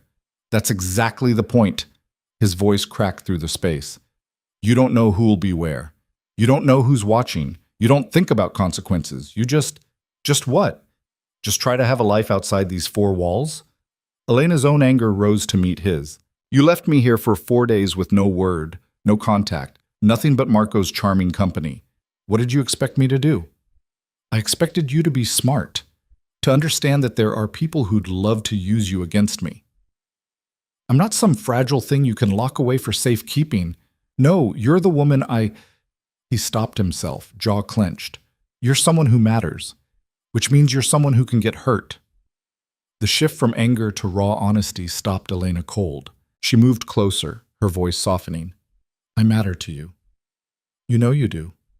Then say it. Elena, say it, Luca. If I matter so much, if I'm worth all this protection and worry, then say what we both know is true. He looked at her for a long moment, something broken and desperate in his eyes. Then he pulled her against him, his arms wrapping around her like she might disappear. I love you, he said into her hair. I love you, and it's terrifying, and I don't know how to keep you safe while also giving you the freedom you need. So I overcompensate. I lock you away. I try to control everything because the alternative is watching you walk into danger I can't protect you from. Elena's eyes burned. I love you too, but I can't live like this, like a possession you're trying to protect. I know. Then we need to figure out how to do this differently. He pulled back enough to see her face. How? I don't know yet, but we'll figure it out together. No more leaving for days without contact, no more treating me like I'm made of glass. And no more running off without telling Marco where you're going, Luca countered. Deal. They stood wrapped in each other, the argument bleeding into something softer but no less intense. Chicago was hell, Luca admitted quietly. Every hour away from you felt wrong. I kept wanting to call, to check in, but I thought giving you space was what you needed. What I need is you. Even when we're fighting, even when it's complicated. It's always going to be complicated. I know. She kissed him softly. I'm choosing it anyway. They made it to the bedroom still tangled together, words giving way to touch, argument transforming into something more primal. Afterwards, lying in the dark with Luca's heartbeat steady under her ear, Elena felt something settle. This was real. Messy and difficult and nothing like the fairy tale she'd once imagined, but real. She'd take real over perfect any day. The next morning, Luca woke her with coffee and a proposition. Marry me, he said. Elena blinked, certain she'd misheard. What? Marry me. He set the coffee on the nightstand and sat on the edge of the bed. Not because I'm holding you hostage this time. Not because of your father or money or strategy. Marry me because we love each other, and because I want the world to know you're mine. Her heart hammered. Luca, I know it's fast. I know we're still figuring things out, but I also know I've never been more certain of anything. He took her hand. I want to marry you, Elena. Really marry you. Choose me the way you've already chosen to stay. She stared at him. This man who'd kidnapped her and somehow become her entire world. The proposal was absurd, impossible. Everything about their relationship violated every rule of how love was supposed to work. And yet, I need time, she heard herself say. Not because I don't love you, but because I need to know this is real. That it's not just trauma or Stockholm syndrome or some twisted dependency. Something flickered across Luca's face, hurt, quickly masked. How much time? I don't know. A few months? Long enough to be sure. Sure of what? Of me? Or of yourself? Both. He nodded slowly and stood, his expression carefully neutral. Take all the time you need. Then he left the bedroom and Elena heard the apartment door close a few minutes later. She'd heard him, She could see it in the set of his shoulders, the flatness in his voice. But she couldn't say yes. Not yet. Not when a small voice in her head kept asking if she loved Luca Moretti or if she just loved the way he'd shattered her old life and given her permission to become someone new. The days that followed were strained. Luca was polite, attentive even, but something had shifted. He no longer pulled her close in the kitchen while she made coffee, no longer sought her opinion on business decisions, no longer looked at her like she was the answer to questions he hadn't known he was asking. He'd withdrawn. Not cruelly, but completely. Elena told herself it was fine, she'd asked for time, and he was giving it. This was healthy. This was smart. This was slowly killing her. 2 weeks after the proposal, she woke to find Luca already gone. A note on the kitchen counter. Business in Miami. Back Monday. It was Thursday. Elena crumpled the note and threw it in the trash. Then she pulled it out, smoothed it flat, and tucked it in her pocket, like the masochist she was apparently becoming. She spent the weekend rattling around the penthouse like a ghost. Marco was there, but silent as always. The space that had felt like home now felt like a mausoleum. On Sunday, unable to stand it anymore, Elena called her father. "Elena?" Robert Voss sounded older on the phone, wearier. "Is everything... Are you safe?" "I'm fine, Dad. I've been worried. When you hung up last time, I know, I'm sorry." She curled up on the couch, pulling a blanket around herself. "I just needed to hear your voice." There was a pause, then carefully. "Are you still with him?" She could lie. Should lie, probably. Instead, "Yes." "Elena, I love him, Dad." The silence that followed was deafening. "He kidnapped you," Robert finally said, his voice hollow. "He killed your fiancée. He held you hostage for weeks. And you're telling me you love him?" "I know how it sounds." "Do you? Do you hear how insane that is?" "Every day." Elena's voice cracked. "Every single day I ask myself if I'm broken somehow, if what happened to me twisted something fundamental. But then I'm with him. And it feels right in ways that nothing else ever has. And I don't know if that means I'm healing or if I'm just too damaged to see how wrong it all is." "Baby?" Her father's voice broke. "Please come home. Let me help you. We can find you a therapist, somewhere safe to stay. We can..." "I don't want to come home, Dad. That's the thing you don't understand. I chose this. I'm still choosing it. Because he's manipulated you into thinking you have no other choice. No. Because he's the first person who's ever been completely honest with me about who he is, what he does, what he wants. You spent years lying to me about where your money came from. Michael spent 2 years pretending to love me when really, he just wanted access to whatever fortune he thought you had. But Luca?" She laughed, bitter and raw. "Luca told me the truth even when it made him the villain. So you're with him out of what? Gratitude?" "I'm with him because when I'm with him, I'm the most honest version of myself I've ever been." More silence. Then her father sighed, the sound carrying years of regret and resignation. "I can't support this," he said quietly. "I can't pretend that what he did to you, what he took from you, is okay just because you've convinced yourself you love him. I'm not asking you to. But you're my daughter, and I love you. So even though every instinct I have is screaming that this is wrong, that you're in danger, that I should do something," his voice broke. "I'm going to respect your choice, even if I think it's the worst choice you've ever made." Tears tracked down Elena's face. "Thank you. But Elena, if you ever need me, if you ever want out, you call me, day or night. No questions asked. I'll come get you." "I know, Dad."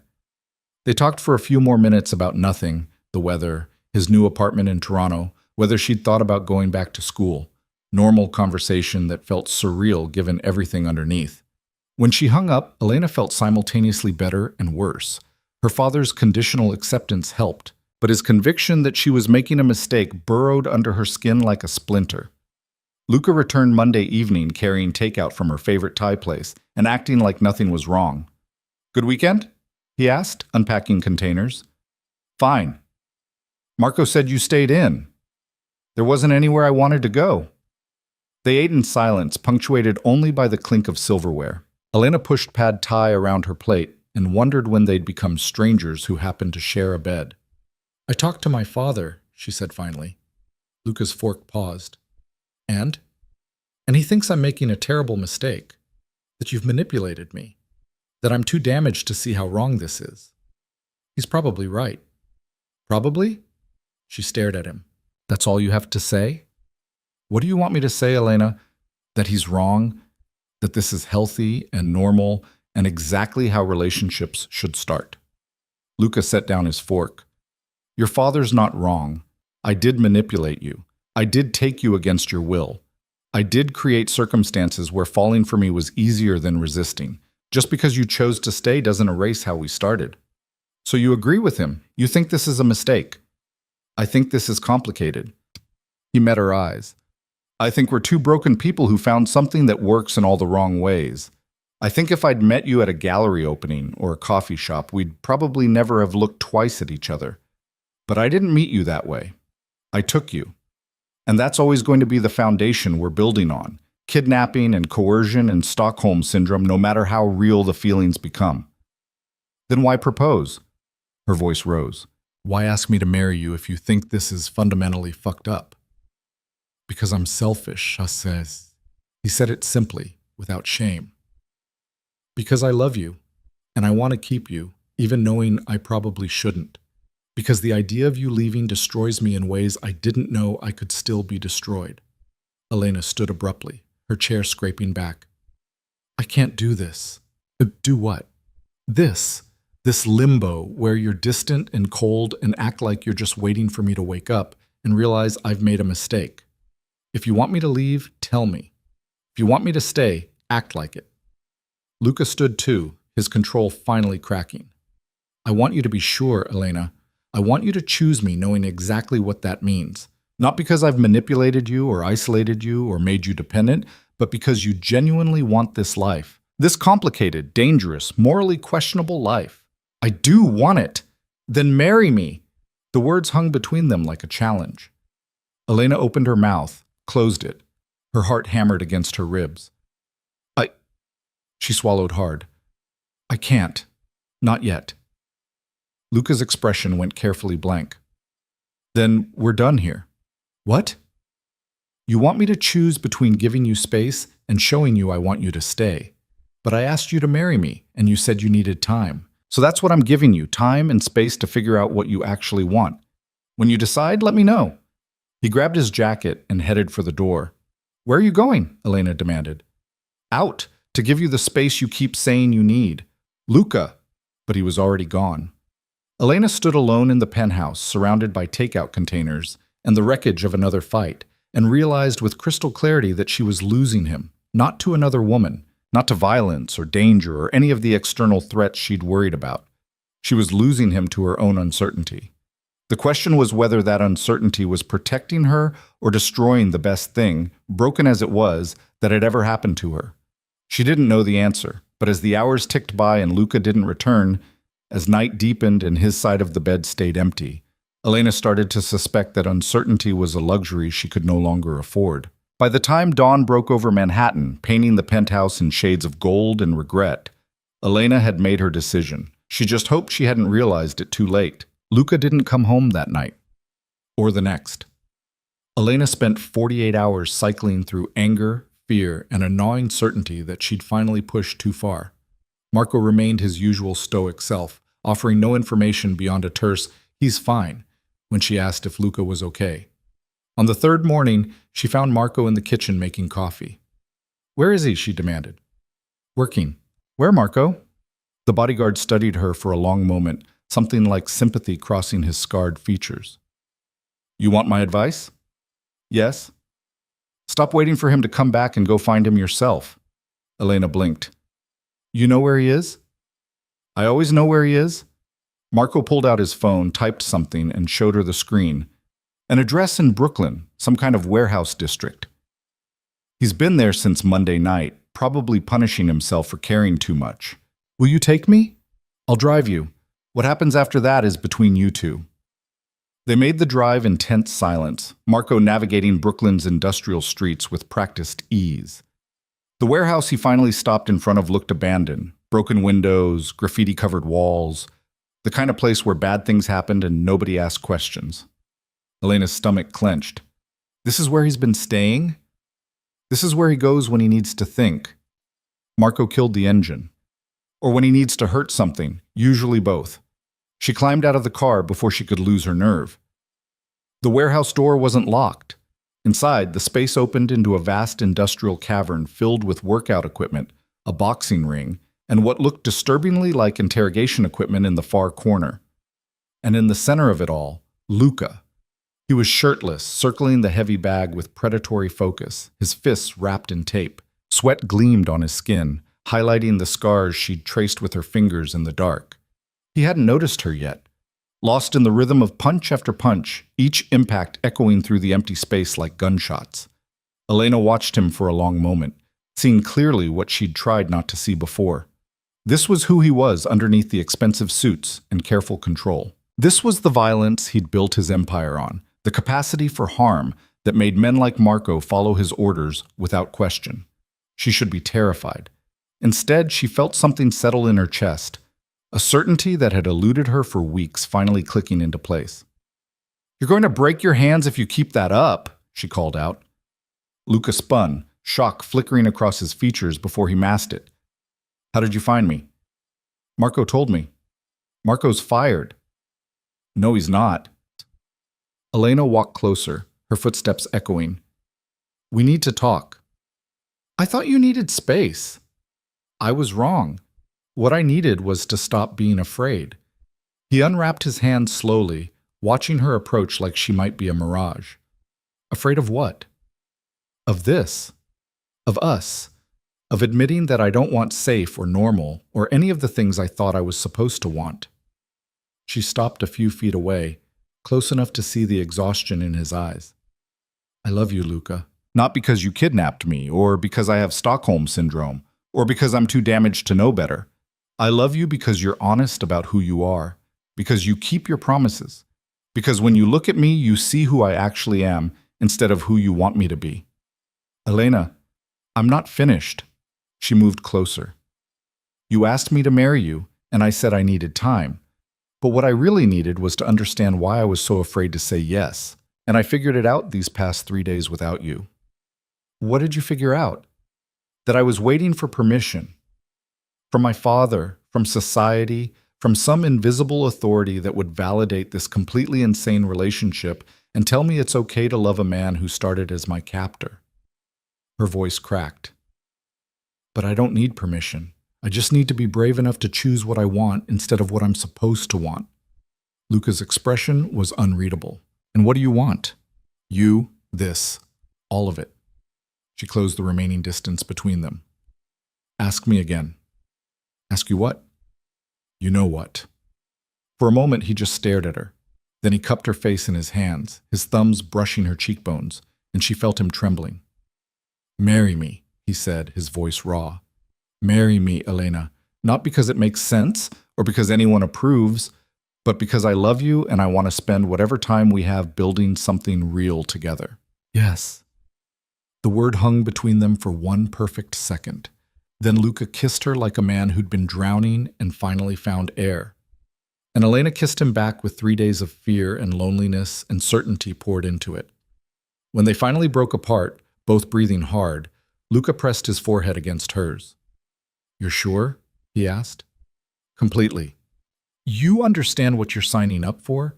The danger, the complications, the fact that my world doesn't have clean exits?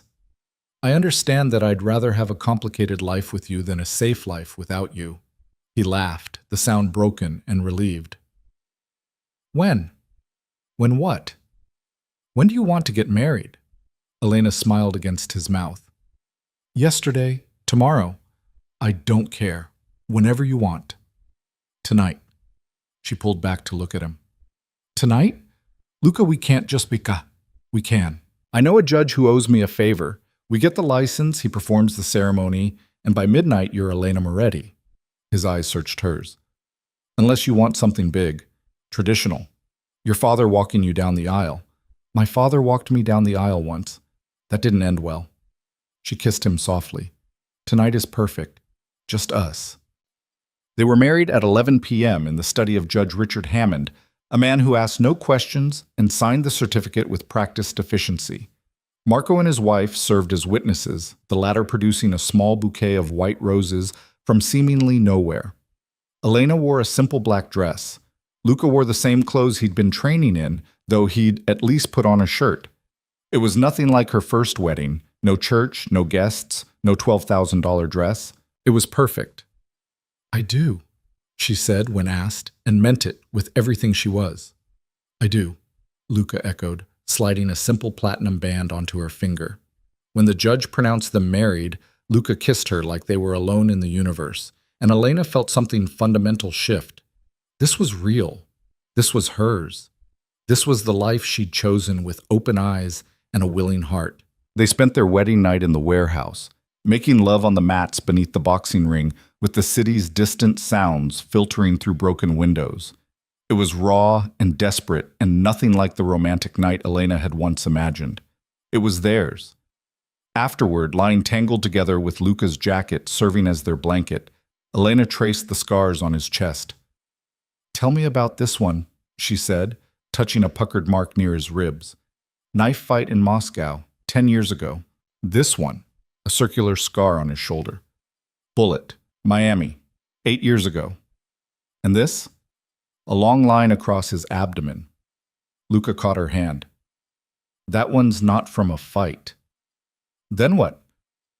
"Appendix surgery when I was 16. Not everything's dramatic." She laughed, the sound echoing in the empty space. "I love you. I love you too." He pulled her closer. "Even though you're completely insane for marrying me." Takes one to know one. They dozed until dawn painted the warehouse windows gold. When Elena finally stirred, Luca was already awake, watching her with an intensity that made her breath catch. "What?" she asked. "Just making sure you're real, that this is real." "It's real." She kissed him. "Where do we go from here?" "Back to the penthouse. Figure out our actual life together. Maybe take a honeymoon somewhere. Nobody wants to kill me." "Does that place exist?" "Probably not, but we can try." They drove back to Manhattan as the city woke around them, Elena's left hand heavy with her new ring. She kept touching it, making sure it was real, that she hadn't dreamed the whole night. Marco dropped them at the penthouse with a rare smile. "Congratulations, Mrs. Moretti." The name sent a thrill through her. "Mrs. Moretti?" "Elena Moretti." A completely different person from Elena Voss, and she was okay with that. More than okay. They spent the day in bed, ignoring the outside world, existing only for each other. It felt stolen, precious, like something that couldn't possibly last. It couldn't. The call came at 6 p.m. Luca's phone rang with a tone Elena had never heard before. Urgent, demanding. He grabbed it immediately, his expression going from relaxed to predatory in an instant. "When?" he demanded. Then, "How many?" And finally, "I'm on my way." He was already out of bed, pulling on clothes with military efficiency. "What's wrong?" Elena asked, sitting up. "Problem at one of my properties. I need to handle it." "What kind of problem?" "The kind where people die if I don't move fast." He was strapping on a shoulder holster now, checking the gun with practiced hands. "Stay here. Marco's on his way up." "Luca, not now, Elena. I need to go." He kissed her hard and fast. "I'll be back as soon as I can." Then he was gone, leaving her alone in their bed with fear climbing her throat. She tried to wait, tried to be patient, but by 8 p.m. with no word, she was pacing. By 9, she was calling his phone and getting voicemail. By 10, she was ready to storm out and find him herself. Marco stopped her at the elevator. "Let me pass," she said. "Can't do that, Mrs. Moretti." The name that had thrilled her this morning now felt like a cage. "He could be hurt. He could be in trouble. He can handle himself. What he can't handle is worrying about you while he's trying to stay alive." The words landed like a punch. Marco was right, and she hated it. She went back inside and tried to sleep. Failed. Tried to read. Failed at that too. Finally, she just sat by the window watching the city lights and wondering if this was what her life would be now.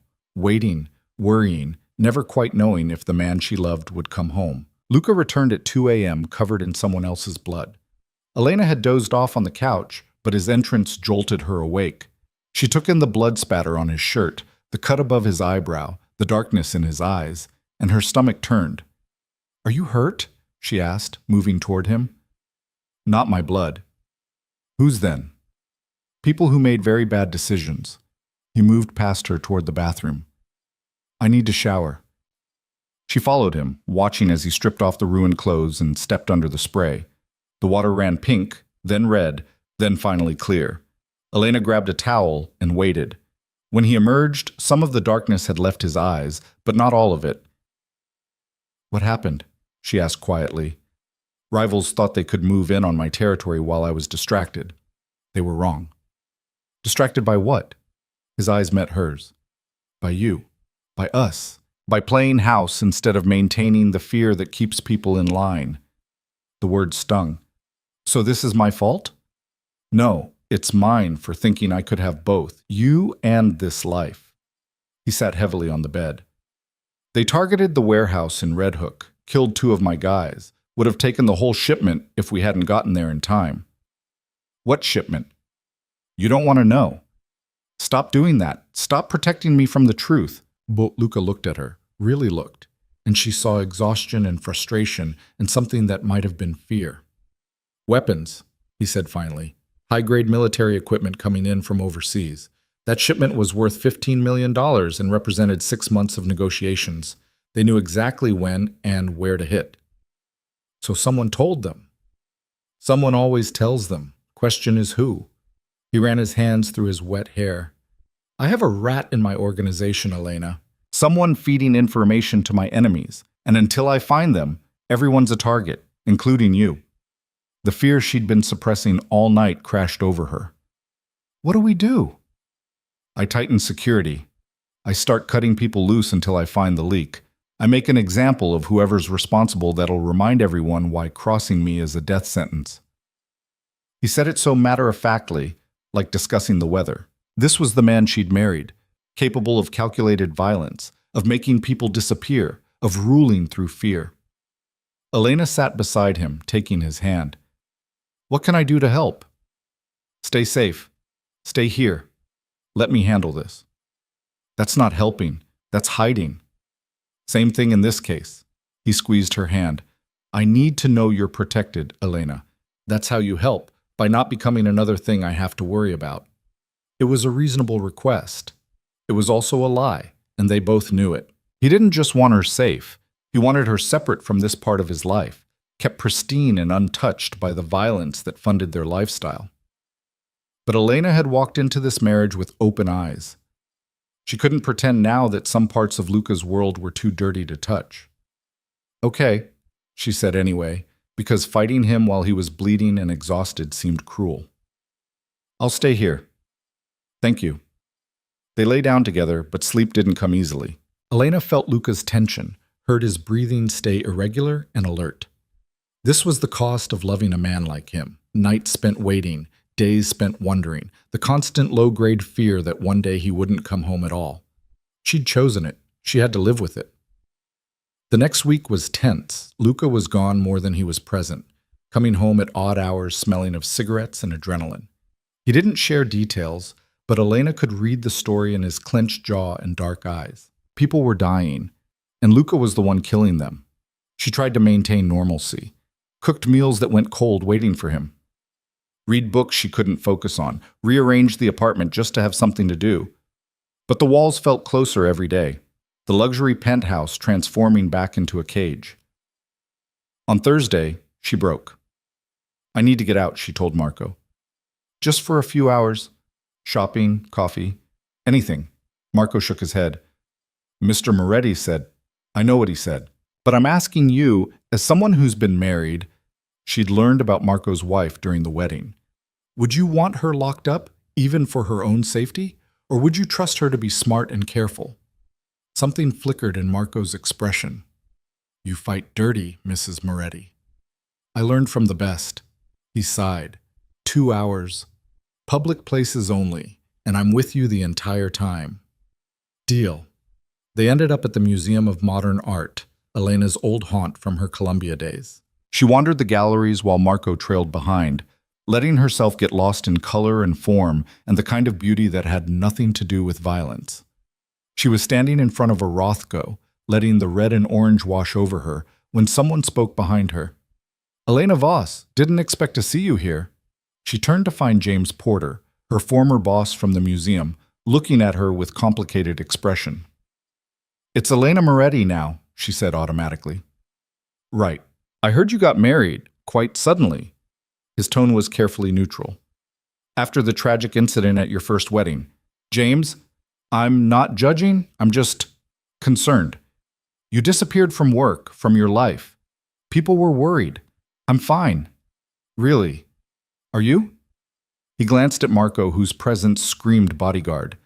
"Because from here it looks like you're being followed by armed security, which isn't typical for fine arts graduates." Elena felt her face heat. "It's complicated. I'm sure it is." James paused, seeming to weigh his words. "Look, I don't know what you've gotten yourself into, but if you need help, if you need a way out, my door's open. No questions asked." The offer hung between them, well-meaning and impossible. "Thank you," she said quietly, "but I don't need help. I'm where I want to be." "Even if where you want to be comes with armed guards?" "Even then." James studied her for a long moment, then nodded. "Okay, but the offer stands. If things change, if you need anything, you know where to find me." He walked away, leaving Elena staring at the Rothko with her certainty cracking. Did she look like someone who needed rescuing, someone trapped? Someone so isolated from her old life that former colleagues felt compelled to offer escape routes? "We should go," Marco said quietly. Elena nodded, her joy in the outing thoroughly killed. They were halfway to the exit when she heard it, a sound like fireworks, except fireworks didn't make people scream. Marco grabbed her arm, already moving, his other hand inside his jacket. "Stay close," he ordered. More sounds. Definitely gunshots. People were running now, scattering in panic. Marco pulled Elena behind a massive sculpture, his gun drawn, his phone already at his ear. "Shots fired at MoMA," he said rapidly. "West Gallery, get everyone here now." "What's happening?" Elena's heart hammered against her ribs. "Either very bad timing or very bad news." Marco's eyes scanned the crowd, looking for threats. "Stay down and stay quiet." She crouched behind the sculpture, making herself small, and wondered if this was random, a robbery, a mass shooting, terrible luck, or something worse. She got her answer when 3 men in tactical gear appeared in the gallery, moving with military precision. They weren't looking at the paintings. They were looking at people searching for someone, searching for her. "There," one of them said in accented English, pointing directly at their hiding spot. Marco fired first. The sound was deafening in the enclosed space, and Elena clapped her hands over her ears. One of the men went down. The other 2 scattered, returning fire. "Run!" Marco shouted at her, providing cover. "East exit now!" Elena ran, her legs shaking, her breath coming in gasps. Behind her, more gunshots. She didn't look back. Couldn't look back, just focused on the exit sign glowing in the distance. She burst through the emergency door into an alley. A car was waiting, black SUV, engine running. The back door opened and someone grabbed her, pulling her inside before she could scream. The door slammed. The car accelerated. Elena tried to fight, but strong hands held her, and then a cloth pressed against her face, chemical sweet, and the world went dark. She woke to the worst headache of her life. Elena blinked, trying to focus, trying to remember. Museum, gunshots, Marco. Running. The car. She bolted upright, immediately regretting it as nausea swamped her. She was in some kind of warehouse, tied to a chair, a single bulb swinging overhead like something from a movie. This couldn't be real. This couldn't be happening. "She's awake!" Elena's head snapped toward the voice. A man emerged from the shadows. Late 40s, expensive suit, cold eyes. He looked like someone who belonged at a corporate board meeting, not a kidnapping. "Mrs. Moretti," he said, her married name sounding like an insult. "Welcome. I apologize for the dramatic extraction, but your husband made subtlety impossible." "Who are you?" Her voice came out raspy. "Victor Constantine. Perhaps your husband mentioned me." Elena's blood turned to ice. She'd heard that name. Luca had mentioned it once in passing. A rival from his past, someone dangerous, Someone he thought was handled. Apparently not. "What do you want?" she asked. "What everyone wants, what's owed to me." Victor pulled up a chair, sitting backwards on it, his arms crossed over the back. "Your husband stole something from me 3 years ago. Territory, contacts, a very profitable shipping route. I've tried negotiating, I've tried competitive tactics. Nothing worked. So now we try leverage." "Meaning me." "Meaning you." He smiled, the expression not reaching his eyes. Luca Moretti's weakness, delivered gift wrapped. The museum was almost too easy. Your bodyguard put up admirable resistance, though. Shame about what happened to him. Elena's stomach dropped. "Marco is probably dead by now. My men are quite thorough." Victor stood, pacing around her chair. "But let's not dwell on unpleasantness. Here's how this works. I call your husband, tell him I have you, and he gives me what I want. If he's smart, you go home safely. If he's stupid—" He shrugged. "Well, wars have casualties." "Luca won't negotiate with you." "Oh, I think he will. You see, I've been watching you two for weeks. Followed you from the penthouse to that charming warehouse wedding. Very touching, by the way. And I noticed something interesting. Your husband is in love with you. Really, genuinely in love. Which means he'll do almost anything to get you back." Victor pulled out his phone and dialed. Put it on speaker. Luca answered on the first ring. "Who is this?" "Hello, Luca, it's been too long." Silence. Then, in a voice like death itself. "Constantine." "The very same. I have something of yours, someone rather. Your lovely wife, Elena. We've been getting acquainted. If you've heard her, she's fine, for now. But that changes the moment you stop being cooperative." Victor's tone was conversational, like discussing business over lunch. "I want Brooklyn back. The port contracts, the shipping routes, the whole territory you took from me. You have 24 hours to draw up the transfer paperwork. When it's done, you get your wife back." "Let me talk to her." Victor held the phone toward Elena. "Say hello to your husband, dear." "Luca?" Her voice shook despite her best efforts. "I'm okay. Elena, listen to me." Luca's voice was tight with controlled panic. "Are you hurt?" "No, but Marco—" "I know about Marco. I'm coming for you. Just hold on." "How touching," Victor interrupted, pulling the phone back. 24 hours, Luca. After that, I start sending her back to you in pieces." He ended the call. Elena's mind raced, fear and adrenaline warring in her blood. "He won't give you what you want." "Won't he?" "I saw how he looks at you, Mrs. Moretti. Like you're the only thing in the world that matters. Men like your husband, men who've built empires on ruthlessness, they don't love easily, but when they do—" Victor smiled. "They'll burn the world down to protect it." "You don't know him." "I know him better than you think. We came up together, once upon a time, before he decided he wanted what was mine." Victor moved toward the door. "Get comfortable. You're going to be here a while." He left, and Elena was alone in the dark with her thoughts and growing terror. She tested the restraints, professional work, no give. Looked for exits. One door, probably guarded. Searched for weapons. Nothing within reach. She was completely helpless, and she hated it. Hours crawled by.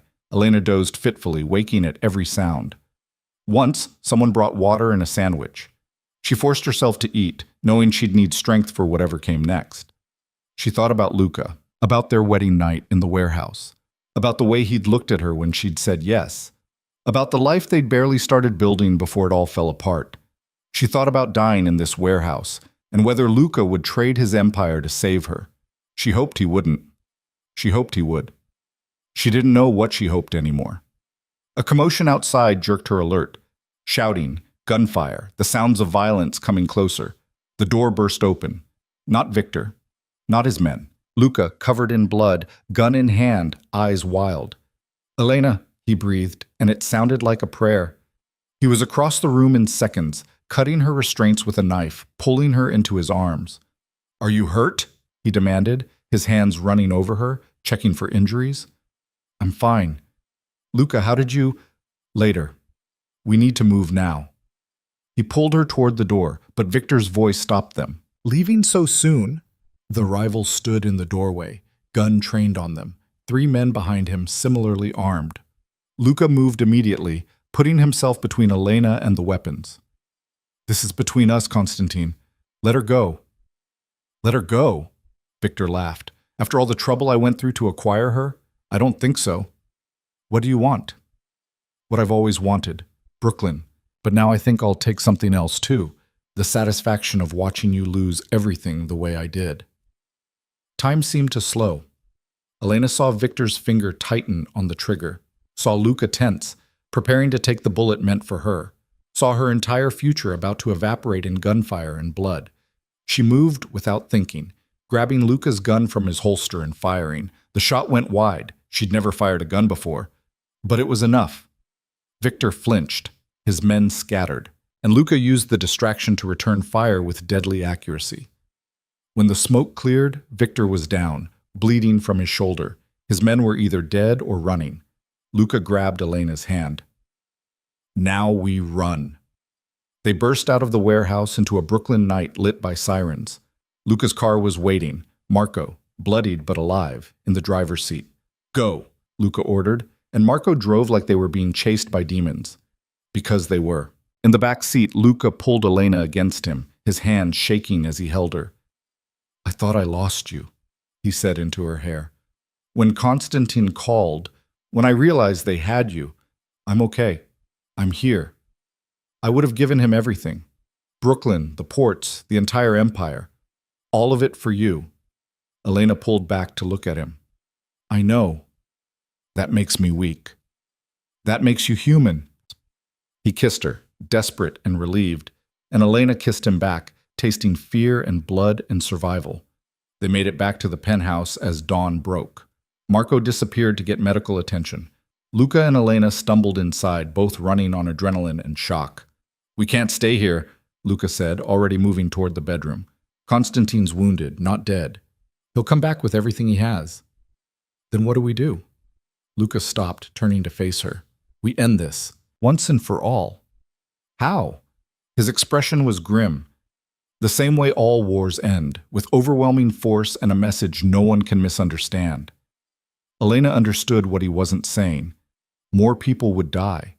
More blood would be spilled. The violence she'd witnessed tonight was just the beginning, and she was the reason for all of it. "This is my fault," she whispered. "If I hadn't gone to the museum, this isn't your fault. This is Constantine's fault for thinking he could use you against me. And it's my fault for not eliminating him years ago when I had the chance." Luca crossed to her, tilting her chin up. "But we survived this together. You and me. Understand?" "Together," she agreed.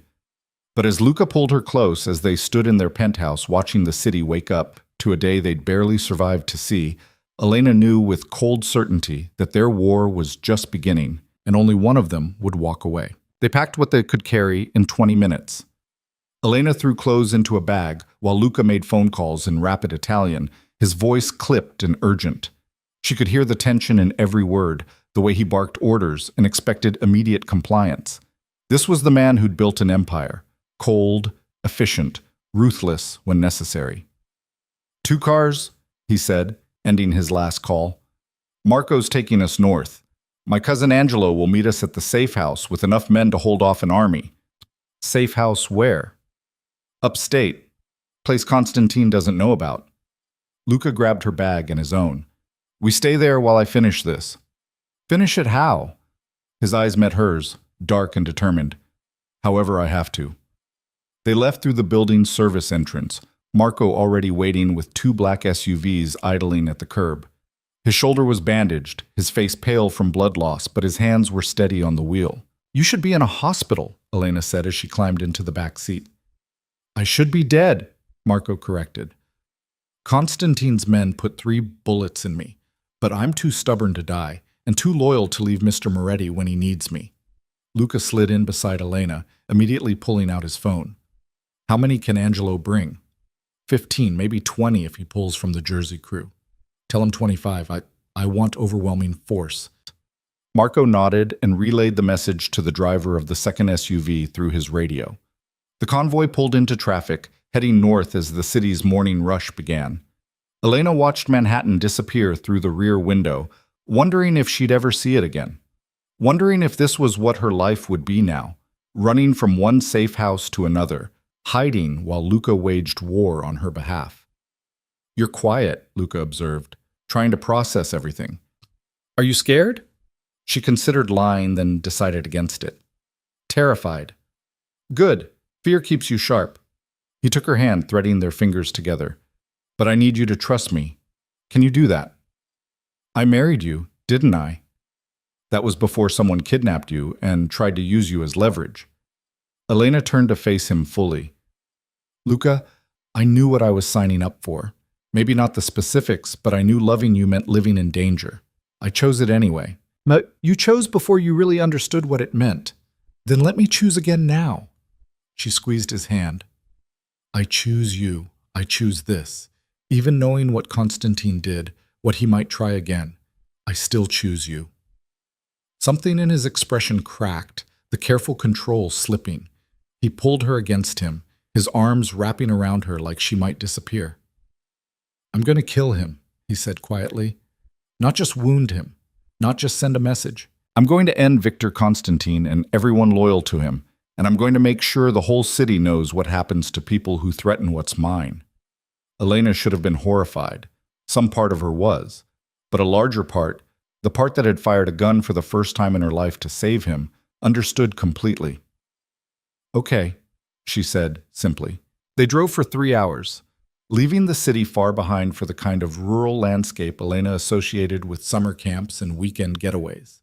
The safe house turned out to be an old farmhouse set back from the road, surrounded by woods and completely invisible from any main thoroughfare. Angelo Moretti was waiting on the porch, tall, dark-haired, bearing enough resemblance to Luca that their relation was obvious. He pulled Luca into a fierce embrace the moment they arrived. "Cugino," he said, "when Marco called, I thought—" He broke off, switching to rapid Italian. Luca responded in kind, the conversation too fast for Elena to follow, even if she'd spoken the language. But she caught names, Constantine, Brooklyn, and what sounded like specific locations in the city. Finally, Angelo turned to her, his expression softening. "You must be Elena. I'm sorry we're meeting under these circumstances." "Me too. Come inside, you look exhausted." The farmhouse interior was surprisingly modern, despite its rustic exterior. Updated kitchen, comfortable furniture, clearly maintained as more than just an emergency hideout. Angelo led them to a bedroom upstairs while his men established a perimeter outside. 25, like you asked, he told Luca. "All good men, all loyal. Armed?" "Enough to start World War III if necessary." Luca nodded. "I need to make some calls. Elena should rest." "I'm not tired," Elena protested, even though exhaustion was pulling at her bones. "You've been kidnapped, chloroformed, and traumatized in the last 12 hours. You're resting." Luca's tone brooked no argument. "I'll be downstairs planning. Try to sleep." He kissed her forehead and left with Angelo, their voices fading down the stairs. Elena sank onto the bed, her body finally acknowledging how much it had been through. The adrenaline was wearing off, leaving behind a bone-deep weariness and the shakes that came from delayed shock. She must have dozed because when she opened her eyes again, the sun had shifted and Luca was sitting in a chair by the window, watching her. "How long was I out?" she asked, her voice rough. 4 hours. "You should have woken me. You needed rest." He moved to sit on the edge of the bed. "Besides, planning a war is loud. Better you sleep through it." Elena sat up, pushing hair from her face. "What's the plan?" "You don't need to know the details. Stop protecting me from your world, Luca. I'm in it whether you like it or not. Tell me what you're planning." He studied her for a long moment, then sighed. "Constantine has 3 main operations in the city, a shipping warehouse in Red Hook, a club in Midtown that's really a front for money laundering, and a legitimate import business in Queens. We're hitting all 3 simultaneously tomorrow night." "Hitting how?" "Burning the warehouse, raiding the club, seizing the import business, destroying his infrastructure and capturing his key people. The ones who talk get to live. The ones who don't." He shrugged. "That's going to start a war. The war already started when he took you. This is how we end it." Elena processed this, her mind working through implications. What about the police? 3 simultaneous attacks. They'll respond. We have people who will make sure their response is slow and confused. By the time they sort out what's happening, we'll be gone. And Constantine himself? Luca's expression went cold. He's mine, personally. The way he said it made Elena's skin prickle. You're going to kill him? Yes. Where? He has a penthouse in Tribeca, lives there with his mistress, and thinks he's untouchable. Luca's hands clenched. I'm going to show him exactly how wrong he is. When? After we destroy everything else he has. After he understands what it means to lose, then I'll end it. Elena took his hand, feeling the tension vibrating through him. I want to come with you. Absolutely not.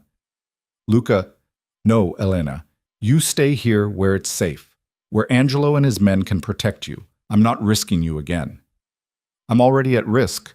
Constantine knows who I am, what I mean to you. Hiding won't change that. It'll keep you alive while I handle this. Or it'll make me a sitting target if something goes wrong. Elena moved closer, making him look at her. I know you want to protect me, but you can't protect me and fight Constantine at the same time. You'll be distracted, worried, making decisions based on fear instead of strategy. So your solution is to put yourself in more danger? My solution is to be where you can see me, where you don't have to wonder if I'm safe or if someone's gotten to me. She touched his face. We're stronger together, Luca, you know that. We're also more vulnerable together. Maybe, but I'd rather be vulnerable with you than safe without you. He closed his eyes, jaw tight with indecision.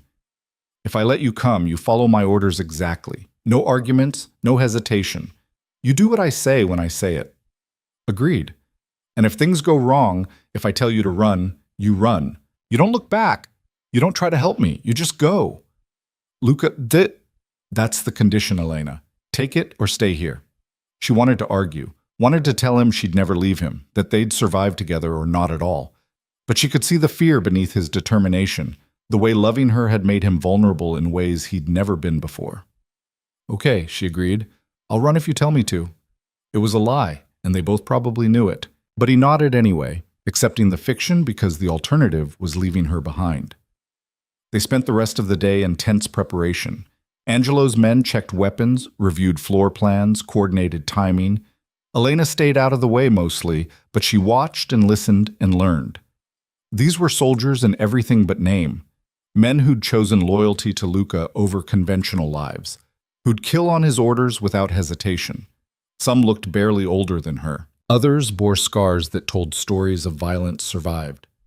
They're young, she said to Angelo during a quiet moment. Young men fight harder. They think they're invincible. He glanced at her.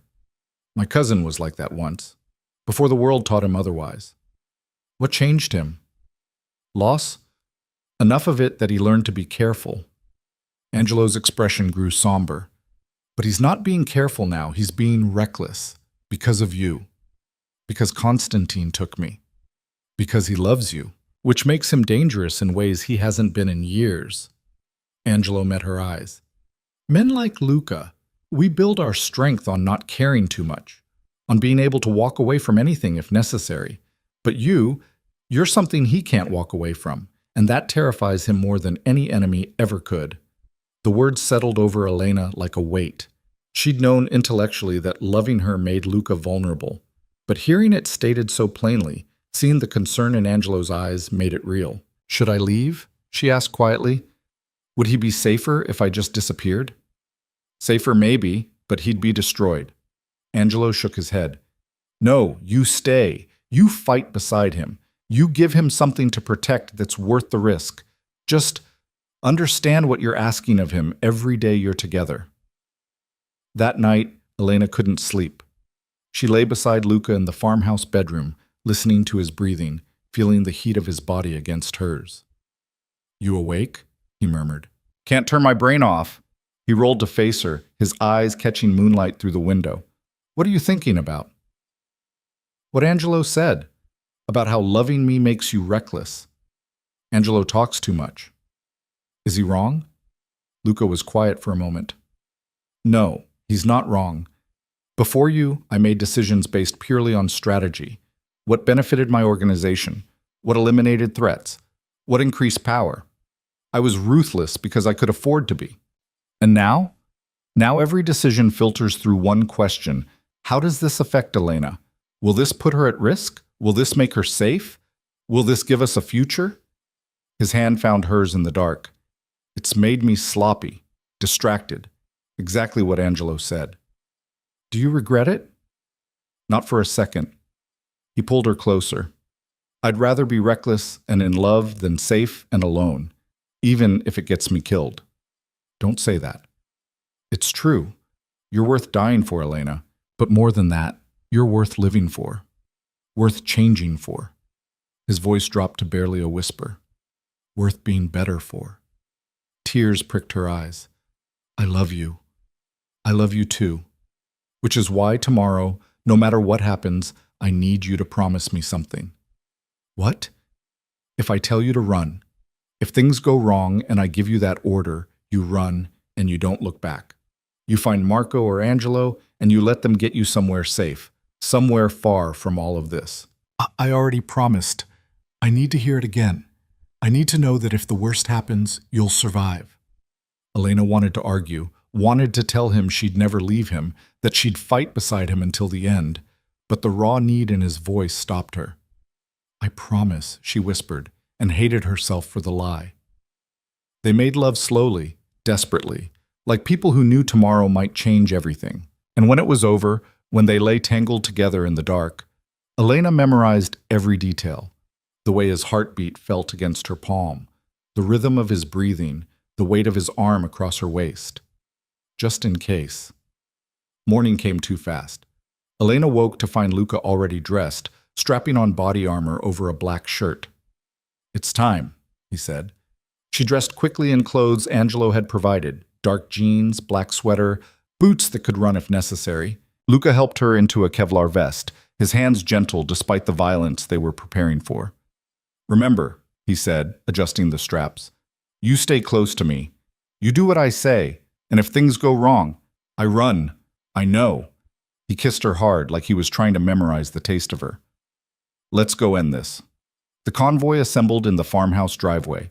5 SUVs, 25 men, enough weapons to outfit a small army. Angelo went over the plan one last time, assigning teams to each target.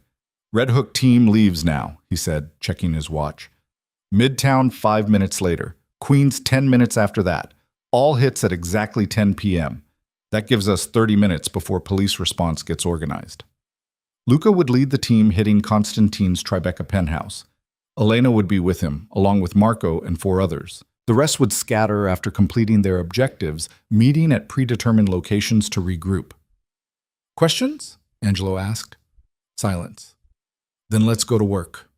They drove back to the city as the sun set, transforming Manhattan into a glittering landscape of light and shadow. Elena watched it approach, this city she'd lived in her whole life, and wondered how many people inside it had any idea of the violence about to unfold in their streets. Luca was on the phone constantly, coordinating with his teams, confirming intel on Constantine's location. The man was home. Surveillance had confirmed it, him and his mistress and 2 bodyguards. Overconfident despite being shot just days ago. That overconfidence would cost him everything. 10 minutes, Marco announced as they approached Tribeca. Luca ended his call and turned to Elena. Last chance to change your mind. Stay in the car. Let us handle this. Not a chance. Stubborn woman. You knew that when you married me. He almost smiled. Yes, I did. They parked 2 blocks from Constantine's building. The team assembled on the sidewalk, weapons hidden but accessible, moving with the kind of casual confidence that made pedestrians unconsciously step aside. Luca's phone buzzed. He checked it, nodded.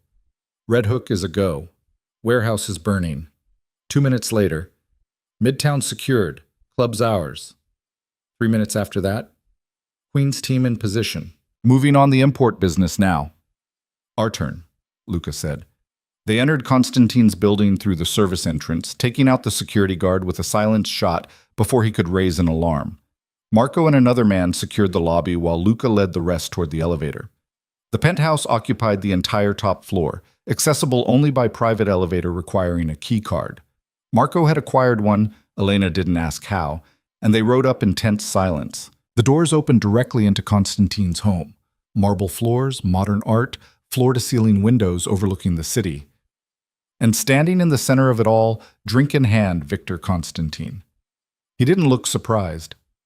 "Luca," he said calmly, "right on time." Elena felt Luca tense beside her. "You were expecting us." "Of course. You're nothing if not predictable when it comes to revenge." Constantine sipped his drink. "My operations are burning as we speak, aren't they? Very thorough. Where are your bodyguards?" "I sent them away.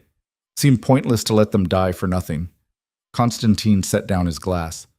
"This was always going to end with just you and me. Might as well skip the theatrics."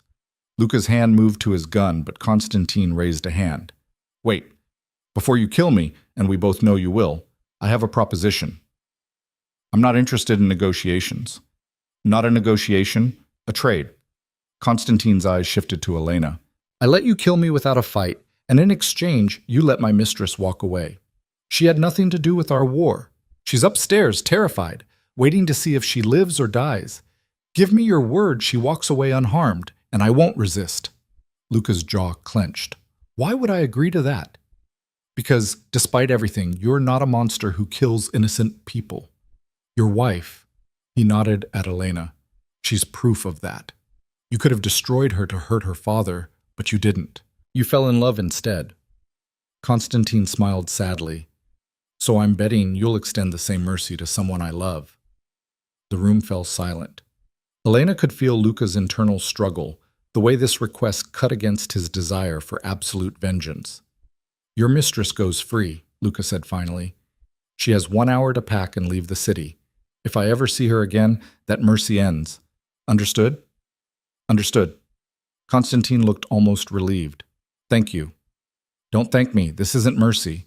It's just not cruelty." "From a man like you, that's the same thing." Constantine straightened, accepting his fate with surprising dignity. "Do it quickly. I don't want her to hear." Luca raised his gun, but before he could fire, Elena spoke. "Wait." Both men turned to look at her. "What if there was another way?" she said, her heart racing. "What if instead of killing him, we just ended it? Take everything he has, exile him from the city, make it clear he can never come back, but let him live." "Elena," Luca's voice carried a warning. "I know he kidnapped me. I know he threatened us. But killing him won't change any of that. It'll just add more blood to a situation that's already drowning in it." "He took you," Luca said flatly. "He had men shoot Marco. He would have cut you into pieces if I hadn't given him what he wanted. I know, and I'll never forget that. But I also know that if you kill him now, in front of me, it changes something between us. Makes me complicit in murder in a way I can't take back." Constantine watched this exchange with something like fascination. Luca looked torn between fury and understanding. "This is what you want?" Luca asked Elena. "You want me to let him walk away?" "I want you to be the man who can choose mercy over vengeance, the man who's trying to be better." She moved closer, lowering her voice. "I know what he deserves, but I also know what you deserve, a chance to build something that isn't founded on killing everyone who crosses you." Luca stared at her, his weapon still trained on Constantine, war waging behind his eyes. Finally, he lowered the gun. "You have 1 hour," he told Constantine. "Get your woman and get out of this city. Go somewhere I'll never have to think about you again. Europe, Asia, I don't care. But if I ever see you or hear your name in connection with New York business, this mercy ends, permanently." Constantine looked genuinely shocked. "You're serious?" "My wife asked me to let you live, so you live. But your empire is done. Your operations are ashes. Your men will scatter or die. You get to walk away with nothing but your life and whoever you love. That's the deal." "I accept." Constantine moved toward the stairs, then paused. "For what it's worth, Luca, she's good for you, better than you deserve." "I know." Constantine disappeared upstairs. Luca holstered his weapon and turned to Elena, his expression unreadable. "Did I just make a huge mistake?" he asked. "Maybe. Or maybe you just made the first step toward something better. He could come back, rebuild, try again." "He could, but I don't think he will," Elena took his hand. He looked tired, Luca, like a man who's done fighting, or like a man who's planning his revenge. Then we'll deal with it if it happens, together. Luca pulled her against him, holding her tight.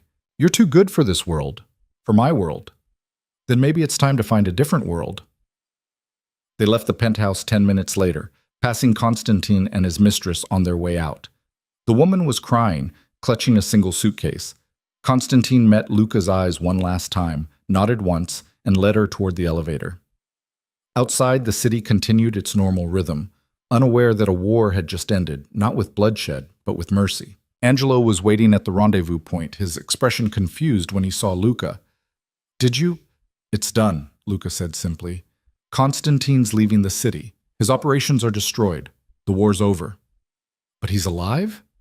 Elena asked me to let him go, so I let him go. Angelo looked at his cousin like he'd never seen him before. Then, slowly, he smiled. Maybe there's hope for you yet, Cugino. They drove back to the farmhouse as reports came in. The warehouse in Red Hook was still burning. The club in Midtown had yielded 3 of Constantine's lieutenants, all now under Luca's control. The import business in Queens was being cataloged and absorbed into Luca's organization. By morning, everything Constantine had built was Luca's, except the man himself. Back at the farmhouse, Elena finally allowed herself to breathe. They'd survived. All of them. And somehow, impossibly, they'd done it without Luca becoming the monster she knew he could be. No regrets? She asked him as they stood on the porch watching dawn break. Ask me in a month when we see if Constantine keeps his word. He will. How can you be so sure? Because you gave him the one thing he didn't expect, a chance to leave with what matters most. He won't waste that. Luca pulled her close, resting his chin on top of her head. I hope you're right. And if I'm wrong, the next time I don't hesitate. Elena nodded, accepting this truth about the man she'd married. Mercy once, but not twice. That was the best she could hope for in his world. Their world now. What happens next? She asked. Now? We go back to the city. We rebuild what needs rebuilding. We consolidate what we took from Constantine. And we figure out how to live a life that's not constantly running from crisis to crisis. Sounds boring. Sounds perfect. They stood together as the sun rose, 2 people who'd found each other in violence and somehow, impossibly, chosen love instead. The war was over. Now they just had to figure out how to live with peace. Peace, Elena discovered, was harder than war. The first week back in the city felt surreal. Luca's organization absorbed what remained of Constantine's operations with brutal efficiency. Territory that had been contested for years suddenly fell under unified control. Money flowed differently. Power dynamics shifted. And through it all, Elena watched her husband transform from a man at war into something she couldn't quite define yet. He was restless. She found him at 3 a.m. on their 5th night back, standing at the penthouse windows, a glass of whiskey untouched in his hand. Can't sleep? She asked, wrapping a blanket around herself. Waiting for the other shoe to drop. What shoe? Constantine's revenge. A new rival seeing weakness in my mercy. Something. He took a sip, grimacing. War, I understand. This quiet. I don't trust it. Elena moved to stand beside him, following his gaze over the sleeping city. Maybe you don't have to trust it. Maybe you just have to live in it and see what happens. That's not how survival works in my world. Then maybe it's time to consider a different world. He turned to look at her, something flickering in his expression. What are you saying? I'm saying you won, Luca. You have more territory than you've ever had, more money, more power. At some point, you have to ask yourself what you're actually building toward. I'm building security, protection. For who? Us? Because I don't feel more secure surrounded by men with guns and operations that could get raided any day. I feel like we're waiting for the next disaster. Luca set down his glass with careful precision. What do you want from me, Elena? I want you to consider that maybe winning doesn't mean controlling everything. Maybe it means having the courage to walk away. Walk away from what I've built? Just abandon it? Not abandon. Transform. She turned to face him fully. You're brilliant, Luca. You built an empire from nothing. Imagine what you could do with that same intelligence and drive in legitimate business, real estate, investments, things that don't require armed guards and midnight escapes. You're asking me to go straight. I'm asking you to imagine a future where we don't spend every night wondering if this is the one where everything falls apart. He studied her for a long moment.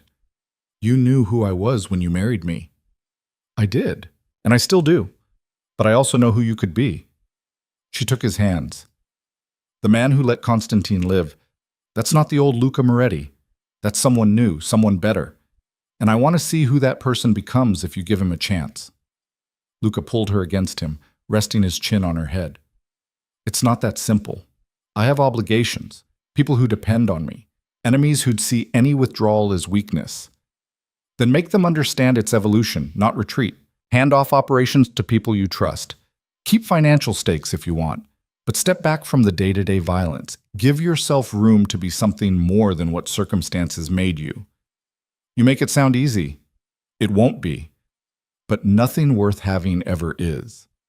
They stood together in the dark, the city sprawling below them, full of possibilities neither had considered before. The next morning, Luca called a meeting. Elena wasn't invited, but she heard about it from Marco afterward. 20 of Luca's most trusted men assembled in the warehouse where they'd gotten married. The same space where Luca had trained for wars, now being repurposed for something else entirely. He told them he's stepping back, Marco said, his tone carefully neutral. Not abandoning the business, but transitioning to more legitimate operations. Angelo will handle day-to-day operations. Others get more responsibility, more territory. How did they take it? Mixed. Some saw opportunity, others saw weakness. Marco paused. One man spoke against it pretty vocally, said Luca was going soft, that you'd ruined him. Elena's stomach clenched. What happened? Luca thanked him for his honesty and told him he had 24 hours to find new employment. No hard feelings, but no tolerance for dissent. Marco almost smiled. The man apologized within an hour and asked to stay on, said he'd misspoken. And Luca let him? Gave him a second chance, like you gave Constantine. Marco's expression grew thoughtful. You're changing him, Mrs. Moretti. Whether that's good or bad, I can't say yet, but it's definitely happening. Change came slowly, then all at once. Luca started sleeping through the night, started coming home for dinner more often than not, started talking about futures that extended beyond the next crisis. But it wasn't seamless. 2 weeks after the meeting, one of Luca's warehouses was hit. Not by Constantine, he'd vanished to Monaco according to intelligence reports, but by opportunistic rivals testing boundaries. 3 men dead, $500,000 in merchandise stolen. Elena found Luca in his study afterward. The darkness she'd hoped had receded firmly back in his eyes. I have to respond, he said without preamble. I let this slide. Everyone thinks I'm vulnerable. How will you respond? How I always have. With overwhelming force that makes an example no one forgets. Or, Elena said carefully, you could respond differently. Show that strength doesn't always mean violence. They killed my men, Elena. I know, and that's terrible. But killing their men in return just perpetuates the cycle. She sat across from him. What if instead of violence you destroyed them financially, took their businesses, their reputation, their ability to operate, left them alive but broken? That takes time. Violence sends an immediate message. Violence sends the same message you've always sent, but you're trying to be different now, so show them different. Luca stared at her, jaw tight. You're asking me to fight with one hand tied behind my back. I'm asking you to fight smarter instead of harder. The silence stretched between them, heavy with the weight of what she was asking. Finally, Luca picked up his phone. Get me everything on the Castellano crew, financial records, property holdings, every business they run. I want to know where every dollar comes from. When he hung up, his expression was grim. This better work. It will. It took 3 weeks, but Luca dismantled the Castellano operation without firing a shot. Bank accounts frozen through contacts in finance. Legitimate businesses exposed for code violations and shut down. Key personnel arrested on outstanding warrants Luca's people had quietly ensured were enforced. By the time he was done, the Castellano crew was broken, scattered, their leadership begging for mercy. Luca granted it, on the condition they left New York and never returned. "You're getting good at this," Angelo observed, reviewing the aftermath. "Destruction without bodies. Very civilized." "Doesn't feel as satisfying," Luca admitted. "Nothing ever does at first. But give it time. You might find you sleep better." He did. Slowly, incrementally, the tension that had defined Luca for decades began to ease. 3 months after Constantine's exile, Luca came home with news. "I'm selling the Brooklyn operations," he announced over dinner. Elena's fork paused halfway to her mouth. "What?" "Brooklyn. The ports, the warehouses, all of it. Selling to a consortium that'll run it legitimately. They get the infrastructure, I get a 30% stake in the profits, and complete deniability on operations." "That's significant. That's half my empire." He met her eyes. "You said I should transform instead of control. This is me transforming." "Are you sure?" "No, but I'm doing it anyway." He took her hand across the table. "Because you were right. I can't build a future worth having while holding on to a past built on violence, so I'm letting go, piece by piece." Over the following months, more pieces fell away. The club in Midtown was sold to a legitimate entertainment company. The import business was restructured and cleaned up. Its less savory operations shut down entirely. Territory was ceded, not through weakness, but through calculated withdrawal. Luca Moretti was systematically dismantling the empire he'd spent decades building and replacing it with something else. He invested in real estate, buying and renovating buildings in neighborhoods everyone else had written off. He funded small businesses in communities that needed them. He even established a foundation, anonymously at first, then openly when Elena convinced him transparency built better trust. "You're becoming legitimate," Angelo said one evening, the observation carrying both admiration and something like mourning. "I'm becoming different," Luca corrected. "Whether that's better or worse, we'll see." But not everyone approved of the transformation. 6 months into Luca's transition, Marco came to the penthouse with troubling news. "There's been talk," he said, his expression grave. "Some of the old guard, people who've been with you for years, they're unhappy with the changes." "How unhappy?" Luca asked. "Unhappy enough to reach out to outside interests, seeing if there's appetite for a leadership change." Elena felt ice in her veins. "They're planning a coup?" "Not exactly. More like exploring options." Marco looked uncomfortable. "They think you've gone soft, that Elena's influence has made you weak." "Names," Luca demanded. Marco rattled off 5, all men Elena recognized from meetings and gatherings, men who'd served Luca loyally for years. "What do you want to do?" Marco asked. Luca was quiet for a long moment, then, "Set up a meeting, all 5 of them, tomorrow night, the warehouse." After Marco left, Elena turned to her husband. "What are you planning?" "Honestly, I don't know yet." He looked tired, older than she'd ever seen him. "Part of me wants to make an example, show what happens when people question my authority. And the other part wants to understand why they feel that way. What I'm doing wrong that makes loyal men consider betrayal." "That's growth," Elena said softly. "That's exhausting," Luca corrected, "but probably necessary." The meeting was tense. 5 men who'd built their lives around Luca Moretti's empire, now facing the man they'd apparently lost faith in. Elena watched from the shadows, Marco beside her, as Luca addressed his would-be mutineers. "Marco tells me you've been making inquiries," he said, his voice calm. "Testing the waters for new leadership. Anyone want to explain why?" Silence. Then one man, Carlo, a soldier who'd been with Luca for 15 years, spoke up. "Because you're not the man we signed up to follow. That man was ruthless, decisive. He didn't hesitate to do what was necessary. And now? Now you negotiate. You show mercy. You let enemies walk away." Carlo's voice rose. "You let your wife convince you to abandon everything you built. And we're supposed to just go along with it?" "You think Elena's made me weak," Luca said flatly.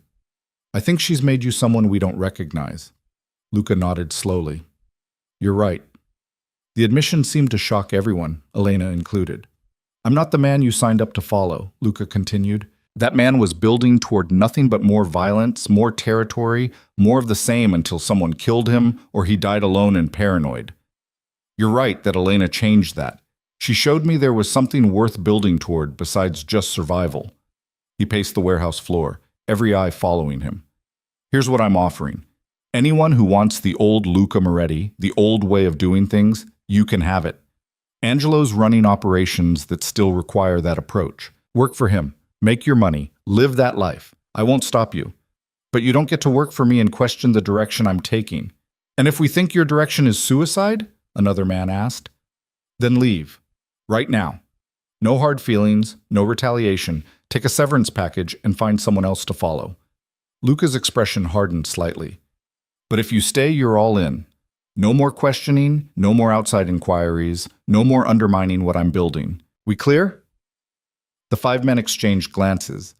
Then, one by one, 4 of them nodded. Carlo hesitated. What if we think you're making a mistake? We're supposed to just watch you destroy everything. I'm not destroying anything. I'm transforming it into something that might actually last. Luca moved closer to him. You've been with me 15 years, Carlo. In that time, how many men have we lost?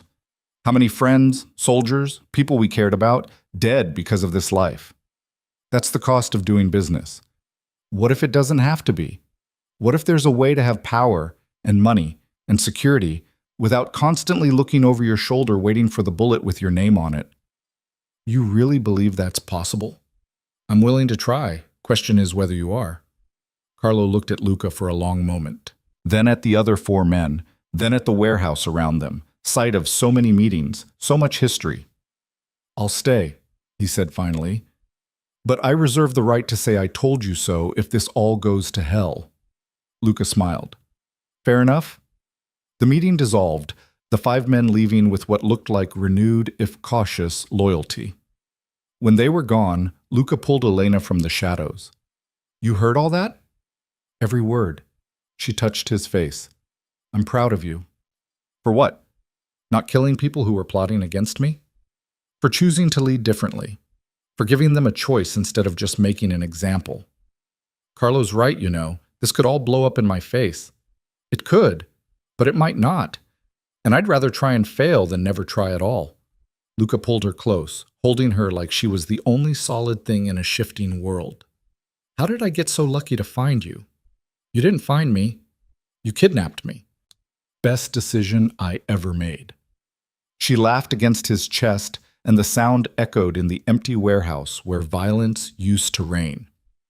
A year after Constantine's exile, Elena found something that changed everything. 2 pink lines.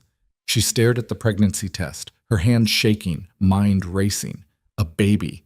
She was going to have Luca's baby. The timing was terrible. They were still transitioning operations, still finding their footing in this new life. A child would complicate everything. A child would also change everything. She found Luca in his study, reviewing contracts for a new real estate development in Queens. Legitimate business, paper trails that would survive any audit. The kind of work that bored him sometimes but didn't wake him up at 3 a.m., wondering if tonight was the night someone came for revenge. We need to talk, she said. He looked up, immediately alert. What's wrong? Nothing. Maybe. I don't know yet. She sat across from him. I'm pregnant. The silence that followed felt eternal. Then Luca was around the desk, pulling her up, his hands framing her face. You're sure? 3 tests, all positive. When? I don't know exactly. A few weeks, maybe? He kissed her, deep and desperate and full of something that looked like joy and terror mixed together. We're having a baby, he said, like testing the words. We're having a baby, Elena confirmed. Are you happy? Scared? Both? Both, definitely both. He sat heavily, pulling her onto his lap. A year ago, this would have been impossible. Bringing a child into that life, into constant danger, I never would have risked it.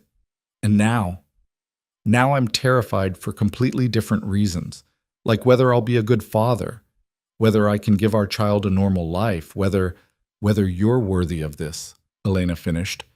You are, you know, worthy of this, of happiness, of a family. You don't know that. I do. Because I've watched you change, Luca. I've seen you choose mercy over vengeance, transformation over control, peace over power.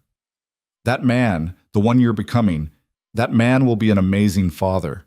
Tears tracked down his face, and he didn't bother hiding them. I want this so much it scares me. Me too. They sat together in the study, holding each other and the fragile possibility of a future they'd barely dared imagine. The pregnancy changed Luca in ways Elena hadn't expected. He became obsessively protective, insisting on security details she found excessive. He attended every doctor's appointment, asked 1,000 questions, read books on pregnancy and childbirth like he was preparing for battle, and he accelerated the transition away from his criminal empire. I want to be completely legitimate before the baby comes, he told Angelo during a planning session Elena overheard. No operations that could blow back on my family.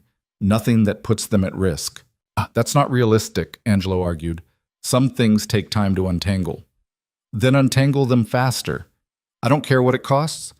I want clean hands before I hold my child. It was an impossible goal, and they both knew it. Years of criminal enterprise couldn't be erased in months. But Luca tried anyway, working 18-hour days to restructure, sell off, and legitimize everything he could. Elena finally confronted him at 7 months pregnant, when she found him in his study at 2 a.m., still working. You're going to kill yourself, she said. I'm trying to protect our family. By working yourself to death? By being so stressed you barely sleep, barely eat, barely breathe? She sat beside him. The baby needs you alive and present, not perfect and absent. I need to finish this. Why? What happens if there's still one questionable business deal when the baby comes? Does that make you a bad father? Does that doom our child? It means I failed. It means you're human. Elena took his hands. You've done more in 8 months than most people do in a lifetime. You've transformed an empire, chosen a better path, built something worth having. That's enough, Luca. You're enough. He broke. The stress and fear and desperate need to be worthy finally overwhelming him. Elena held him while he cried. This man who'd killed and conquered and built empires, reduced to human vulnerability by the prospect of fatherhood. I'm terrified I'll ruin them, he admitted, that my past will poison their future, that they'll grow up knowing what I was and hate me for it. Then we'll be honest. Age appropriately, carefully, but honest. We'll tell them you made mistakes, did things you regret, but that you changed, that you chose to be better. And we'll show them every day what that looks like. What if it's not enough? Then we'll try harder, together. Their daughter was born on a Tuesday in March. 6 pounds and 4 ounces of screaming perfect humanity. Luca held her like she was made of glass, tears streaming down his face, and Elena watched the last pieces of the old Luca Moretti crumble away. She's perfect, he whispered. She is, Elena agreed. What should we name her? They discussed this, thrown around dozens of options. But now, looking at their daughter, Elena knew exactly what felt right. Hope, she said. Her name is Hope. Luca looked at her, understanding the weight of that choice. Hope for a better future. Hope that change was possible. Hope that love could redeem even the darkest past. Hope Moretti, he said, testing it. Yes, that's perfect. They brought Hope home to a penthouse transformed. Where once there'd been expensive art and cold modern furniture, now there were soft surfaces and gentle colors. Where Marco had stood guard, now a nanny waited to help. Where violence had once been the language of power, now lullabies filled the air. The first months were exhausting and beautiful. Sleepless nights, constant feedings. The particular terror of being responsible for someone so small and fragile. But Luca took to fatherhood with the same intensity he'd once brought to empire building. He changed diapers. He walked the floors at 3 a.m. when Hope wouldn't sleep. He sang to her in Italian, soft lullabies his mother had sung to him. And slowly, piece by piece, he let the last of his empire go. The final warehouse was sold 6 months after Hope's birth. Angelo took over the remaining operations that couldn't be made fully legitimate, running them independently while Luca kept a financial stake but no operational control. You're really doing it, Angelo said during their last official meeting. Going completely clean. I have to, for her, for Elena. for the life I want instead of the one I fell into. Any regrets? Luca thought about this. Regret how it started? Yes. Regret where it led me? Not for a second. They embraced, and Elena watched two men who'd built an empire together say goodbye to what they'd been so they could become what they needed to be. Hope's first birthday fell on a Saturday. They celebrated at the farmhouse upstate, the same place where they'd hidden from Constantine's war. But now it was transformed into something else, a family home, complete with a garden Elena had planted and a porch swing Luca had installed. Angelo came with his wife. Marco brought his family. A handful of others who'd made the transition to legitimate work joined them. No talk of territory or operations, just food and laughter and watching a 1-year-old girl destroy a cake with gleeful abandon. She's got your eyes, Marco observed to Luca. Poor thing, she deserves better. She's got Elena's spirit, though. That'll serve her well. Elena watched Luca with their daughter, saw the absolute devotion in every gesture, and felt something settle in her chest. They'd made it. Against all odds, through violence and transformation and the kind of change that should have been impossible, they'd actually made it. That night, after Hope was asleep and their guests had left, Elena and Luca sat on the porch watching the stars. Do you miss it? She asked. The power, the control, the empire. Luca was quiet for a long moment. Sometimes I missed the certainty, knowing exactly who I was and what I was building toward. This, he gestured at the peaceful night, this is terrifying in different ways. I don't have armed guards, or intimidation, or fear keeping me safe. Just hope that we've made the right choices. But do you miss it enough to go back? Not for a second. He took her hand. Because going back would mean losing this. Losing you, losing hope, losing the person I'm becoming. And that person might be uncertain and vulnerable and occasionally terrified, but he's also happy. Really, genuinely happy. The old Luca never had that. The old Luca never had a choice. No, but he also never would have been brave enough to walk away if he had one. That took you. Elena leaned against him, fitting into the space beneath his arm that felt designed for her. I kidnapped you right back, you know. Took you from your empire and made you into someone new. Best kidnapping ever. They sat in comfortable silence, watching the night sky and listening to Hope's soft breathing through the baby monitor. What do you think she'll be when she grows up? Elena mused. Not what I was. That's all I care about. She might surprise you, might want to know about your past, understand where she came from. Then we'll tell her the truth, that her father made terrible choices, hurt people, built an empire on violence, but that he loved her mother enough to change, that he wanted better for his daughter than what he'd had. Luca paused. Think that'll be enough? I think the fact that you're worried about it means you're already the father she needs. 2 years passed in the quiet rhythm of family life. Luca's legitimate businesses flourished. The real estate holdings appreciated. The foundation he'd established grew to fund programs across the city. He was becoming known not as a crime lord who'd gone straight, but as a philanthropist and developer who'd overcome a troubled past. The story got sanitized in the retelling.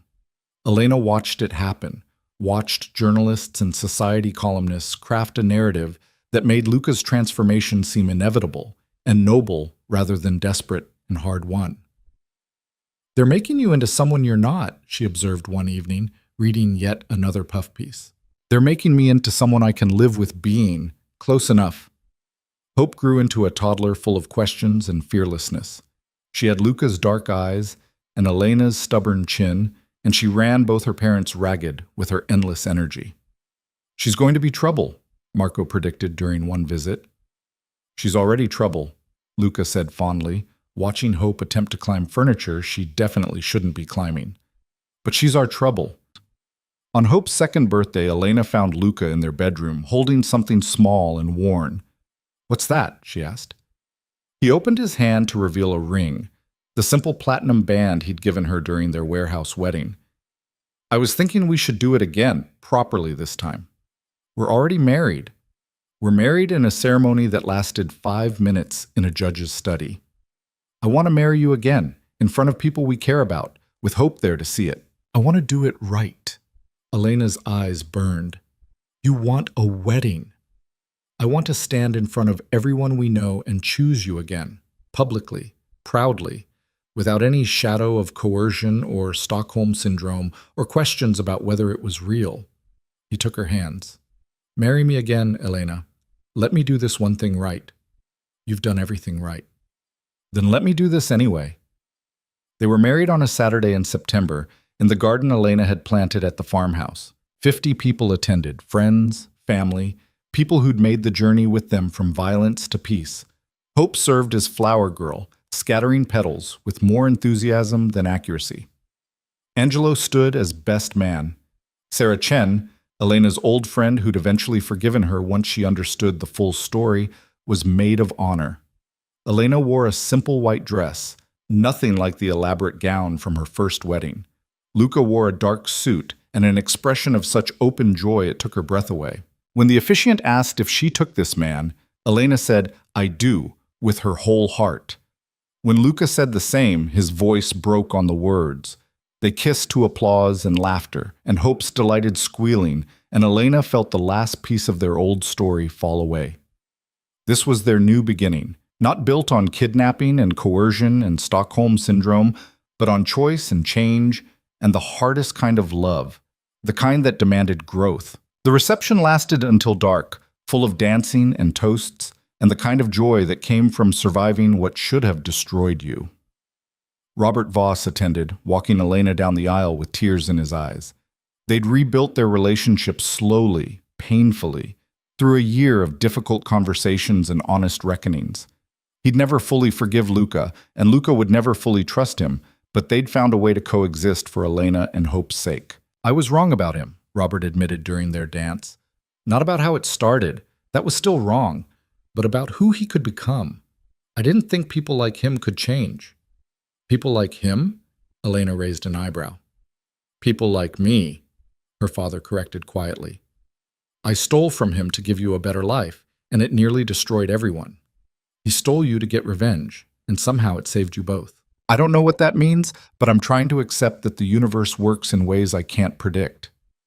It means we're all just doing the best we can with what we're given, and hoping it's enough, and knowing that sometimes it is." As the party wound down and guests began to leave, Elena found Luca standing at the edge of the property, Hope asleep against his shoulder watching the stars. "What are you thinking?" she asked, sliding an arm around his waist. "That 5 years ago I was planning to destroy your father and probably die in the process. That I was so consumed by revenge and power I couldn't see any other path. And now? Now I have everything I never knew I wanted. A wife who challenges me to be better. A daughter who depends on me to be worthy of her love. A life that isn't perfect but is mine." He looked at her, moonlight catching in his eyes. "Now I understand what real power is." "What's that?" "Having something worth protecting, someone worth becoming better for. The strength to walk away from who you were to become who you need to be." He kissed her softly. "You gave me that, Elena. You gave me everything." "We gave it to each other," she corrected. They stood together under the stars, their daughter sleeping peacefully between them, and Elena thought about journeys and transformations and the strange mathematics of love. She'd been taken against her will. She'd fallen for her captor. She'd chosen to stay when she could have left. And through it all, she'd somehow found the life she was always meant to have, not despite the darkness of how it started, but because of what they'd both been brave enough to build from it. In the distance, music still played from the reception. Their friends' laughter carried on the evening breeze. The farmhouse glowed with warm light, full of the life they'd created. "Do you think Hope will understand someday?" Luca asked. "When she's old enough to hear the real story, will she hate me for how it started? I think she'll understand that people are complicated, that we make mistakes and hurt each other, and sometimes find redemption in the last places we'd expect it." Elena touched his face. "And I think she'll see that her father loved her mother enough to change everything. That's not nothing, Luca. That's everything." Hope stirred in her sleep, making soft baby sounds, and both her parents immediately focused on her with the kind of attention that had once been reserved for threats and enemies. "We should get her to bed," Elena said. "In a minute. Let's just stay here a little longer." So they did. 3 people who'd found each other through violence and chosen each other through change, standing together under a sky full of stars and possibilities. The girl who'd walked away had walked back and found something worth staying for. The man who'd taken her had learned to let go of everything except what truly mattered. And together, they'd built something that no empire could match. A family, a future, and the kind of peace that only came from having the courage to transform. In the end, Luca Moretti learned that the greatest strength wasn't in controlling everything or eliminating every threat. It was in having something precious enough to protect and being brave enough to become the kind of person who deserved it.